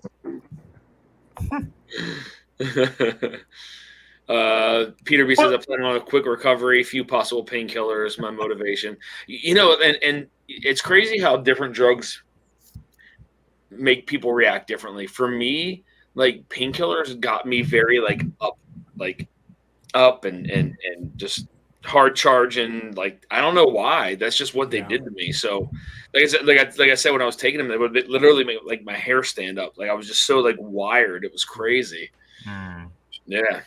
Wait, so I hate to get into the thick of it. So because you said 20, so you talking oxys? No, I was on. It was Vicodin. Oh, okay. I think that's a different beast, man. Yeah. Yeah. Well, I mean, oxys are probably even worse, but yeah, they are. I know. Yeah. I've taken 2 10s, and man, oh man, I don't know. Like to me, I just don't get that. I don't get like down or groggy or anything. It just literally makes me like I don't know. I don't know, like current day, it just kind of makes me forget about my problems. I know that sounds like really cliche and bad, but I mean, I broke my back when I was 18 years old, and it's never been the same. So there's just some days it's 4 o'clock. And I can't take it sometimes. Yeah. Hey, Chris, I cannot wait for the bedazzled cowboy hat, man. Fantastic. Darrell, do you got a cowboy hat? Waiting and in anticipation. No, my dad has a bunch, so That would My go good with dad's your like beard, though, man. You know? my dad's a straight cowboy, man. Can we Oh, take yeah? a This screen- one, Where's your dad from, bro? El Paso. Oh, okay. Yeah, that okay. If you feel no difference, then it's time to start weaning down because it ain't doing nothing for you but positive. Jonathan, because I can't half-ass cosplay, I also have that cowboy hat that I spent way too damn much because I went down to Texas, had it handmade, and by this like 90-year-old man, and who like people I love it, get Scott. on waiting lists to fucking Sure. like Took him 90 years to make get it. a hat from this guy, and I did it all for a 20-minute All right, joke. I think we need to see this hat now. We do not. We do. Yeah, we do. No. So we- I kind of agree with Ben. We kind of need Alright. to see this hat. We might I'd like to that see in Darrell private. wear a We might Patriots see that hat. in private. Yeah. But I look terrible on hats. Let's go, buggy. It really actually, honestly, it just looks like a black hat, kind of like yours. I just was stupid enough to spend way too much money on it. I mean, the thing is, mine is just mine's a straw hat. It's not. I Even, had a cool Stetson, but it went up in the fire. I mean, this is a tight weave straw hat. That's they oil the straw beforehand so it stays soft and pliable. But yeah, but I mean, it's nothing fancy. I don't know. Darrell, did you hear Jonathan say he would look good in the Patriots hat? Yeah, I heard it from the kitchen. Nope. It never happened. That's I gotta like incorrect. lose a bet or something like that. You like to gamble. Come on, man. Let's find Darrell something. likes to root for teams that win. They weren't always winning. So Copper Wolf says they go straight to the pain now that they are not working. I mean, I don't get a buzz or high off anything. Never have. Yeah. Yep. Darrell, my favorite Eagles memory was watching Donovan McNabb throw up on the field. The In better the question: how do you spell Eagles? God, that video you sent. It's like ELG. Oh, is that the woman? The woman in Yeah. So Jigs, bad. we might need to see these Atlas chaps. I'm just saying. And second of all, I don't think they're chaps if they're assholes, right? Yeah, well, that was really Ben, bad. did you see that injury from earlier Gotta have him. See what injury? from the football game? Football game. Nick Chubb? You No. probably don't need to. I don't really do. You don't watch football, do you? Nah. I mean, I was at the Super Bowl. That's about it. Then they wouldn't replay it on air because it was kind of gruesome. Oh, was it like bone popping out kind of thing? Well, not about that, but his foot was pointed the wrong direction. Yeah. I saw it live, and they put him in the cart. And I'm like, he's screwed, man. Yeah. He may be done. Hold on. Darrell's going to open his cowboy hat box. No, I'm just gonna slink around blind sample. I mean, a little impresses me after you've seen somebody's carotid artery cut on the ice. Yeah. Oh, that was rough. God, that's another one you can't forget. All right, fellas, I'm gonna check out and go do other things. Appreciate you, Dan. Cheers, brother. Cheers. See y'all. Good one, Sean. You guys have a great night. Oh, Sean, did you watch that thing I sent you? Just before you leave? I don't even know where my phone is right now, Ben. So the answer is no. No, I sent it to you this morning. Doesn't matter. Oh, well, then still no, because I haven't been in a place that had service for most of the day. There you go. All right, I'll talk to you later. Darrell, but, show the camera. Show the camera. Oh, hold on. Let me get my Glen so I don't cheat. Sorry. Dan, you gotta focus in on Darrell right now. So he's gonna show us the sample like on his live videos. I'm probably gonna fail. What is this shit you sent me? Make sure the front sits. Can you guys read what it is? Oh, look closer. Yep. Turn all it right. a little. Twist it. Oof. Oh, I've got it. Can you read it? You're gonna, Oh, you're gonna I hate it. see what it is. Enjoy, buddy. Do Enjoy. you know what it is? Oh God. Big whiff. I'm gonna pour not all of it. Enjoy. There's too much in there. It's yummy. All right. It's Bradley Chubb and Nick Chubb in a glass. I don't know what that means. Can we not talk about Chubbs and glasses, please? It's pretty light. Yeah, where Okay, is it? so Chris says, Darrell, sorry, Nate, but the La Maison du whiskey.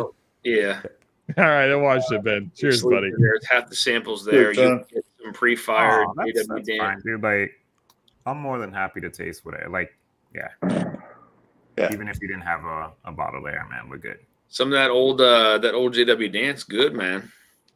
Yeah, Todd posted in our little group. He was drinking some old JW Dan today. It's crazy, man. Some of that old JW Dan has passed through so many hands. I mean, it's crazy to even think like in a span of years how many hands that's like gone through. It's Rye-ish. Dan mentioned a rabbit hole. I was reading for like an hour and a half instead of working today. You know, Dan, on the Dan front, it's also amazing how much 69 Dan tastes like bubblegum. Oh, this one here, this one here. Yeah, that. Yeah. That was I'm actually out now, Chris. Sorry for ignoring you guys. Love you all. All right, bud. Good night, Sean. Yeah, that one. Yeah. It's pretty Freaking Big League Chew in a bottle. Yeah, I still got Maker's Pick left in there. or MGP Rye. Journey Raspberry. Oh my god, that donut series, man! I haven't had that one. I love it. If people had unopened bottles of that, I would trade or buy. Dude, Scott, when you asked what I should pour, I opened that cabinet and that bottle was sitting on the top, and Right I there. almost did it. Then you called out something really quick. I think he ate Sailor or something. Yeah, But I was gonna say that exact bottle of raspberry cream. All right. I'm going raspberry cream. So the one I didn't try. I don't think I've ever had the caramel. What was it with the mint something? Oh, the mojito. The mint pineapple mojito. They're all good, man. I think I tried that. I don't think I ever had. I know I never had the mint one, whatever that is. The crazy thing about this is I slept on this bottle for the longest time, and then all of a sudden I got I think it was on a Seal Box Shareport, one of those. And I had set the notification if it ever came back in stock because it was gone. And I got the notification it was back in stock that there were the final 2 bottles, and I picked both of them up. Nice. I was like, yes. I got the blood orange moved on in my blind. That one. It's always. Oh, I knew that, dude. That thing's gonna make it far. Yeah. It's just so different, but so good. You tried that, John, over here. I did. I was blown away. The color on it's crazy too. Crazy shit. Yeah, all really dark. I just poured. I had to pour myself another sip of this, and I'm an idiot. It's actually pretty good. cool. In my head, but the second sip, like the first sip was like all rye, like 95.5. Then the second sip, it reminded me of the damn Driftless, and I'm like, what the fuck? But I'm pretty certain I don't have Driftless in there. So I'm having a Wilderness Trail rye pick from Rare Bird that he called Christmas Rye, comparing it to Wild Turkey. Nice. Very nice. It's got to be a rye though. But that's crazy that one of the so when Ben and I and a couple other people were in Kentucky, we were doing a blue run pig, and one of the barrels that we tried was a Wilderness Trail that was contract distilled at Wilderness Trail. Contract distilled at Wilderness Trail and was used in a Kelvin Cooperage barrel. It was pretty wild. Dan, have you got any more concrete info on that? On which one? On the pick? Not yet, no. Okay. Because I heard some conflicting things about cost, and I wanted to talk to you about that. Yeah, no, I haven't heard anything as of right now. I'm waiting for him to reach back out to me. So, yeah, I messaged him a couple days ago. Actually, he contacted me, and then he said he was going to contact me back in a little bit. So, all right, cool. On him. I still can't believe we picked something. So, yeah, neither can I. But I also knew exactly what it was off the rip, even though he told me I was wrong. Yeah. They just can't. Yeah, I mean, you know how it is. They can't. Yeah. No. Mark wants a sample. This is actually good. Whatever it is. Darrell. Whatever it is. I'm certain it's a rye. I thought 95.5, but I'm. Do you like it? I do, but I'm backtracking from 95.5. Trying to remember what it is. So Mark Emenecker says, Scott, 5th quarter sample, ? Of Driftless Donut, ? What's that? All right, Mark, I got you. Not Red Card. Fucking Fountain North. So I just I gotta write it down so I don't forget. Dan, I just put together Probably way off. this Obtainium Canadian whiskey Here, though. with just a Shelfer single barrel. Right off the rip, very good. Really? Yeah. That's just a straight up Four Roses single barrel. Yeah, 100 proof. Put that with the Dukes of Hazmat. Nice. Oh, fuck, I don't know, dude. I think it's one of the two, Canadian or MGP. What if it's MGP that tastes like Canadian? That would definitely explain the answer. Write it in here because I don't like this notebook. Like my first instinct was 95.5, but it's confusing. Mark, man, that would be awesome. Scott, I think it's going to Scott. Scott, if you want the, I think Mark's saying he can send you the Yeah, we can sample some up. or the mint caramel dream. Oh, yeah. I'm just gonna finish. We'll talk, Mark. You Let's got my phone number. Call me. Call me. Call me. This is my first time trying their rye, and it's good. It says Copper Wolf. Oh, that's one of the Cheryl's rye. Yeah. Dan, I don't know if this blend was good or if it just took the proof down and I enjoyed it more. Well, it definitely took the proof down for sure. What those things are what? 160 and 100. Yeah, 100 proofer. Ooh. So we'll say this: if this was Matt Madness, right? Because I'm gonna look in a minute. I would hedge my bet.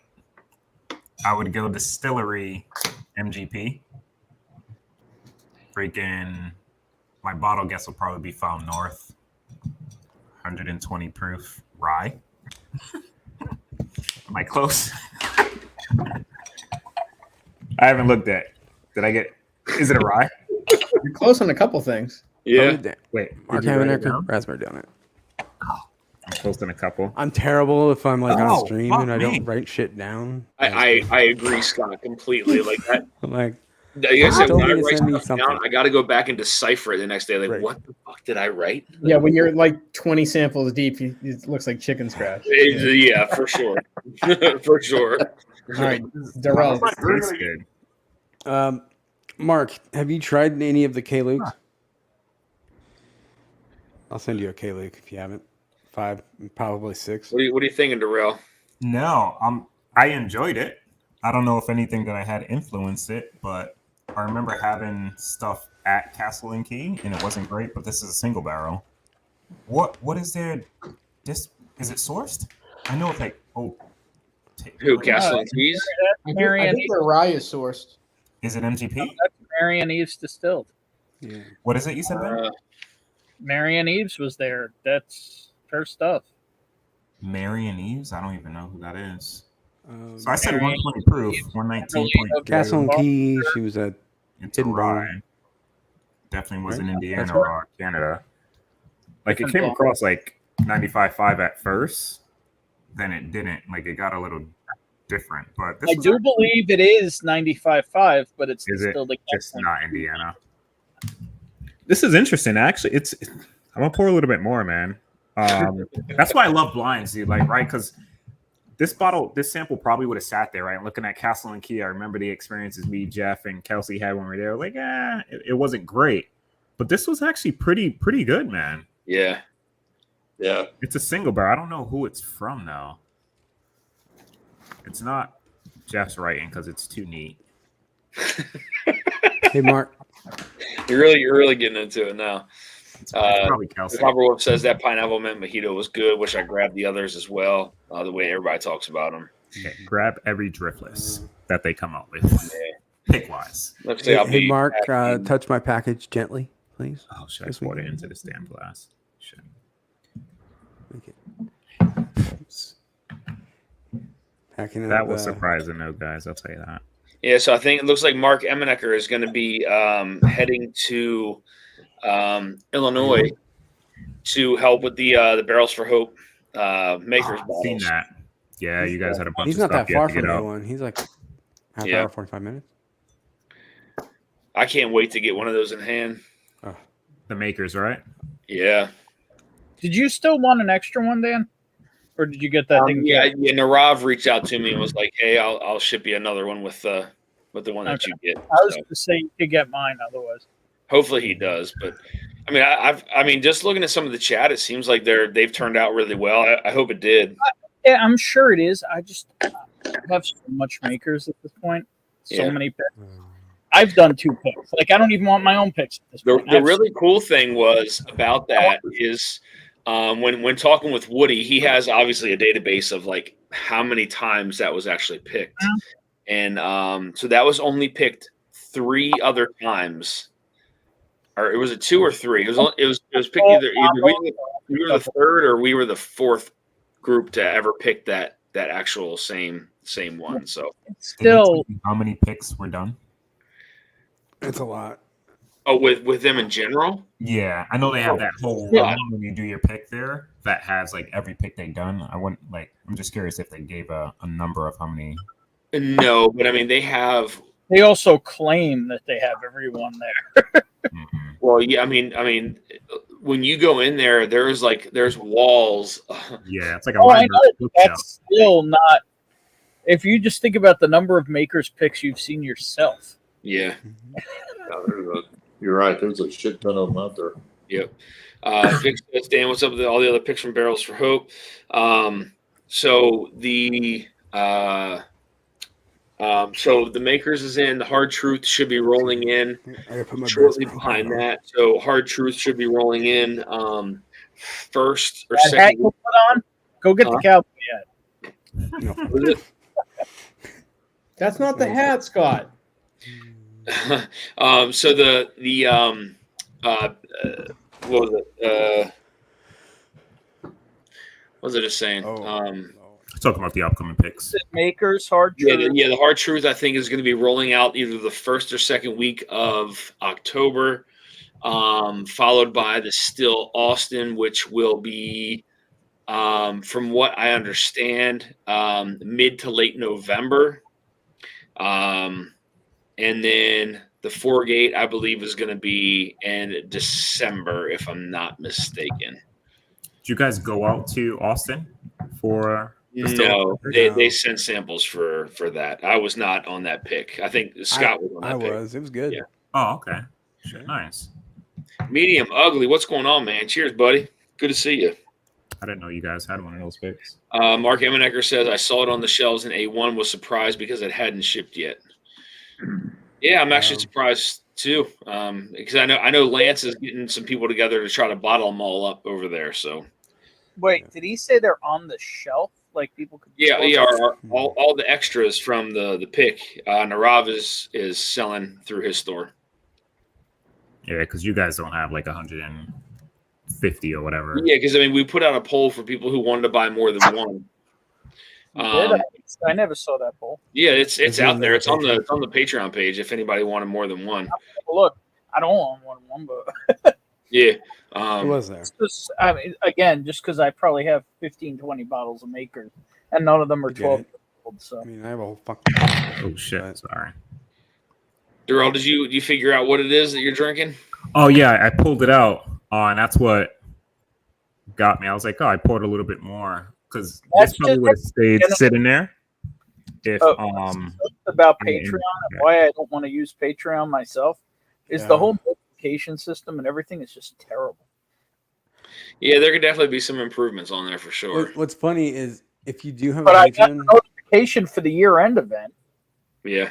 I don't know if they pushed it out to every creator who has a Patreon, but I got a survey today. Yeah, I did not want to hear that. Survey for what? It took me it was about how can we improve this shitty ass service. I mean, second week in the row, I'm gonna say buy the rights to only drams and just screw them and just build your own platform. Freaking.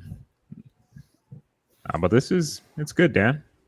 Castle and Key surprised the shit out of me. Yeah, that's still a hard pass on me. How would that do in his blind, Darrell? God, against some of the stuff that's in there, maybe not too good because it comes across for me like 95.5 ish, and MGP Rise tend not to, unless they finished for me, tend not to do too well. Like Yeah. I like them, but I'm not like nuts, right? But you give me like a good MGP finish rye, and I'm like, okay. But like they're straight 95.5 is. I'd rather have it like a lower, like a 70% rye mash bill with some malted barley or something in it to kind of switch it up, kind of like how Driftless does it. Yep. Is anyone going to be doing any driftless picks in the community? Jay got like 3 more coming out. Yeah, if I do, it would definitely be well after his or her out and gone. But that's one of my options for maybe a little later on. Again, I don't want to put out a ton of picks. I just want to do something that's kind of cool and unique. You know what I mean? Like something a little different. I mean, Driftless are amazing, though. Yeah. But we got to think about moving through what we got already. I have that California pick. It's 5-year MGP. It's good. The California German from the German pick. You got it already? Big. Yeah, it just released. You can buy it out right now. Oh, gotcha. Okay. Yeah, I tried it in Michigan. It was good. At Pools. Yeah, I got to figure out. I mean, there's, I want to reach out to Jay. I mean, and talk to him a little bit more about something like getting something else set up. Because I know it takes a while to get things to get the ball rolling on some things. So, but I'd be looking at 2024 at this point, probably. 2024. Yeah, it's definitely gonna be a little later for sure. By the time, we don't know when that is coming, right? No, not any, from what I've heard anyway. What was it, Ben? What did you say? I said we don't know when that butterfly's coming. Yeah. Oh, gotcha. Okay. A butterfly that I will be proud to own. I got a good one, man. It's like a 13 or 14 year. Dan, something to look at. It's killer. Cedar Ridge, they're doing some good. Yeah, Cedar Ridge would be they'd be different. I know Mash and Journey got something with them too. Dude, theirs is still in stock on clearance, just because it's super high yield. I mean, they're delicious, but people don't buy them. Yeah, because they don't know who they are. Buy them, but they're not going to buy 4 of them. Yeah. 21090 is announcing their next pick tomorrow night, I think. Yeah, I know who that is. I'm not going to say it on here though, because I want them to announce it. But yeah, man, they didn't pick my song last week, so I'm pissed at them. They didn't pick anybody's song. Dang it! I don't know whose song they picked, but it Joe wasn't on the list. Sends them Chinese food, pizza, and barbecue tomorrow. For a rock and roll channel, they really have terrible taste. Yeah. I mean, I'm pretty sure Andy has Def Leppard pajamas. He's like he wears that 24/7. You understand when he's shriveled, it just says DL, but when he's full up, And I know too, Ben, with that pick, I believe from what I understand that is going to be an option with the box. But so that's where I think what I heard is we had the numbers wrong on the cost on that. That the price we were talking about is with the box, and that it's less without the box. Okay. Which would make it a lot more approachable. Yeah, because I don't want the box. I don't want the box. Yep. Dude, I really like this stuff. I don't know if you've had it, Peter. The double barrel? No, it's just barrel proof. It's 116. It's basically their base stuff. And then they just released this probably 3 or 4 months ago. Dan, you got yourself in alphabetical order over there, or what? No, I did though. You need grocery aisles with signs and shit. But no, this is probably my favorite under $50 bottle of the year so far. That's under $50. Nice. Yeah, it's under $50. Where can I get myself some barrel proof? $44.95, I think. Under $50. Barrel proof what? Vic, I don't want to say an amount because I'm not 100%. Yeah, we're not sure clear yet.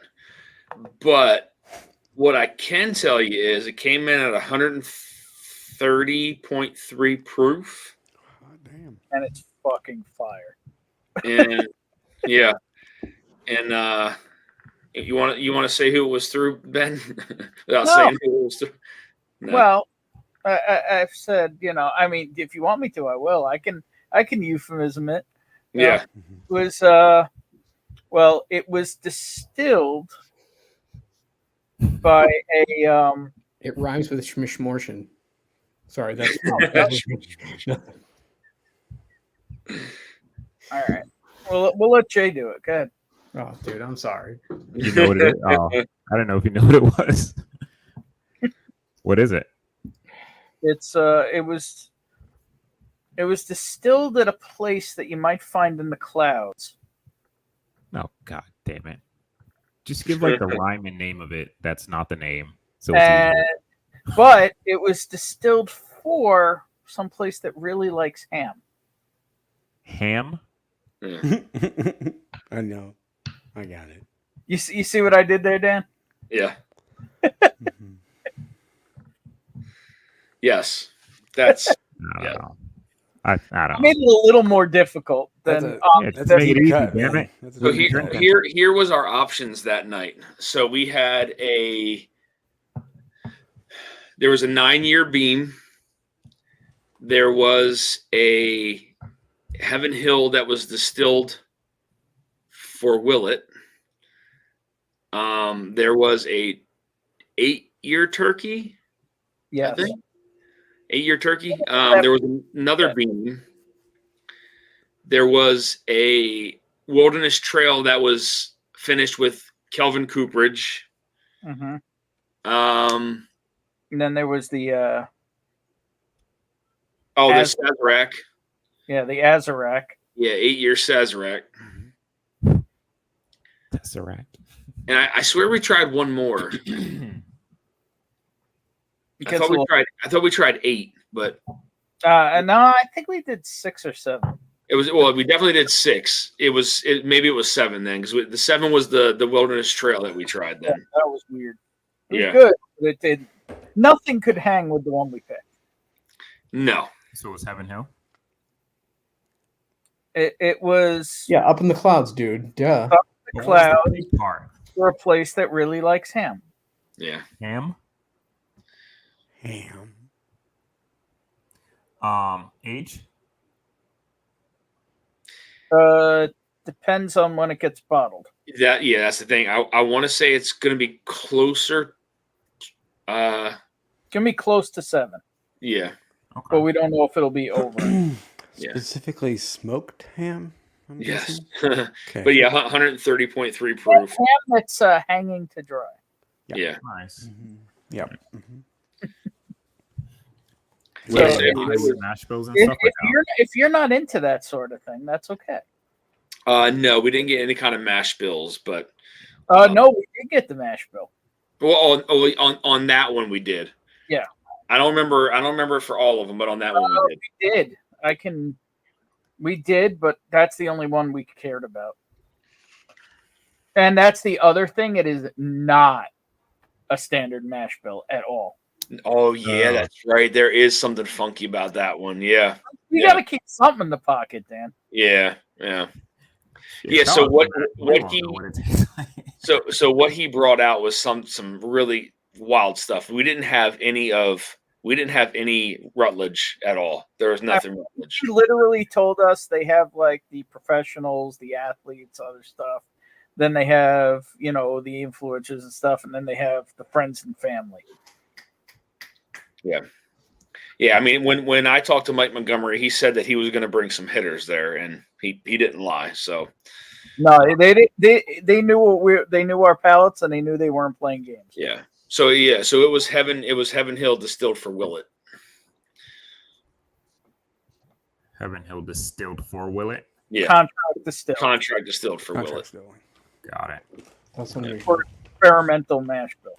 Yeah. Interesting. Yes. Yes, it is. It's pretty wild, man. I love Heaven Hill, so I'm in. Yes, you do. I will Yes, say you do. it's done. Some days like Heaven Hill. What's the proof again? Yeah, it's still our game. 130.3. Well, it was when we tasted it. It might Right. even go. It could have been a little higher. It was bar. You know, It was really good, And man. this- Not gonna lie. That pick sounds like it's going to be gone in 4 seconds. I don't think it's gonna be going in 4 seconds. all I'm gonna say is Dusty Dan has a Patreon, and I they're do. gonna get a crack at it. Yeah, it's gonna go through there first, and then Oh, is that yours? That's not a barrel of hope. Barrels of hope. oh, that's mine, No, man. that is Oh, I thought that was We'll shit. I'm call thinking that a- barrels of hope the whole I mean, time. Dusty Dan. I don't know if you want to call it a collab or not. I'm happy calling it a Dusty Dan. Yeah, I mean, we can do it as a collab. That's fine by me. I Well, mean, no, I would say it's a Dusty Dan pick that included pickers from multiple other Yeah. channels. yeah, You know what I Oh, mean? shit. No, dude, the only reason that barrel exists is because of you. yeah, but You can it's call it was Real, Jay made that real clear from Yeah. the go that the only reason is because you're a dude, and that's why we got that barrel. Oh, I mean, honestly, I think Mike had a lot to do with that too, because he told me even before I met up with Trey that he was going to bring some hitters on there. So, No, but I'm saying it's because of who you are and how you do oh business, yeah, I mean that's how you conduct yourself, and how you've handled them and helped them out. yeah, That's why we got that barrel. I got to go on that pick, but it was all because of you. yeah. You know what I'm saying? Man, I tell you that spread they had out at North of Oh, that Bourbon. was ridiculous. Just so you know, this whiskey goes really well with grilled oysters. Dude, I mean, he ordered. I mean, yeah, it was pretty nuts. I mean, just as an appetizer, 3 dozen grilled oysters. Yeah. Yeah, and then I mean, Christ, like it was wild. It was a wild spread, man. But It goes really well with Wagyu steak, also. Oh, Jesus. yeah, had a little bit of that. Copper Wolf says my ears are perked. Yeah, so again, it is Heaven Hill distilled, contract distilled for Allegedly. Yeah. Well, No, maybe yeah. safeguard yourself. Yeah. But no, it was definitely, in my opinion, it was the standout of the bunch by Well, far. I had already picked it off the nose. As soon as I noticed it, I'm like, I'm done. And it wasn't even and it's not even saying the rest of the samples were bad because they were all very different. They were multiple bangers. Oh yeah, I mean, you got a turkey in there, you got a Sazerac in there, 2 beams, a wilderness trail. You get an experimental purple in there. I think anything's gonna bang against that. Yeah, it was cool, man. So Mark Emenecker was talking about Deshaun Watson getting 2 face mask penalties early in the game. I say that. I thought he was face masked. No, he did the face mask game How? twice. He did the face mask game? Yeah, He's a big dude. he face masked 2 dudes. What is it? Running a ball and stiff Quarterback, arm? man. What are you touching anybody's? Is that a you? Hey, it's better that he face masked them than chubbed them.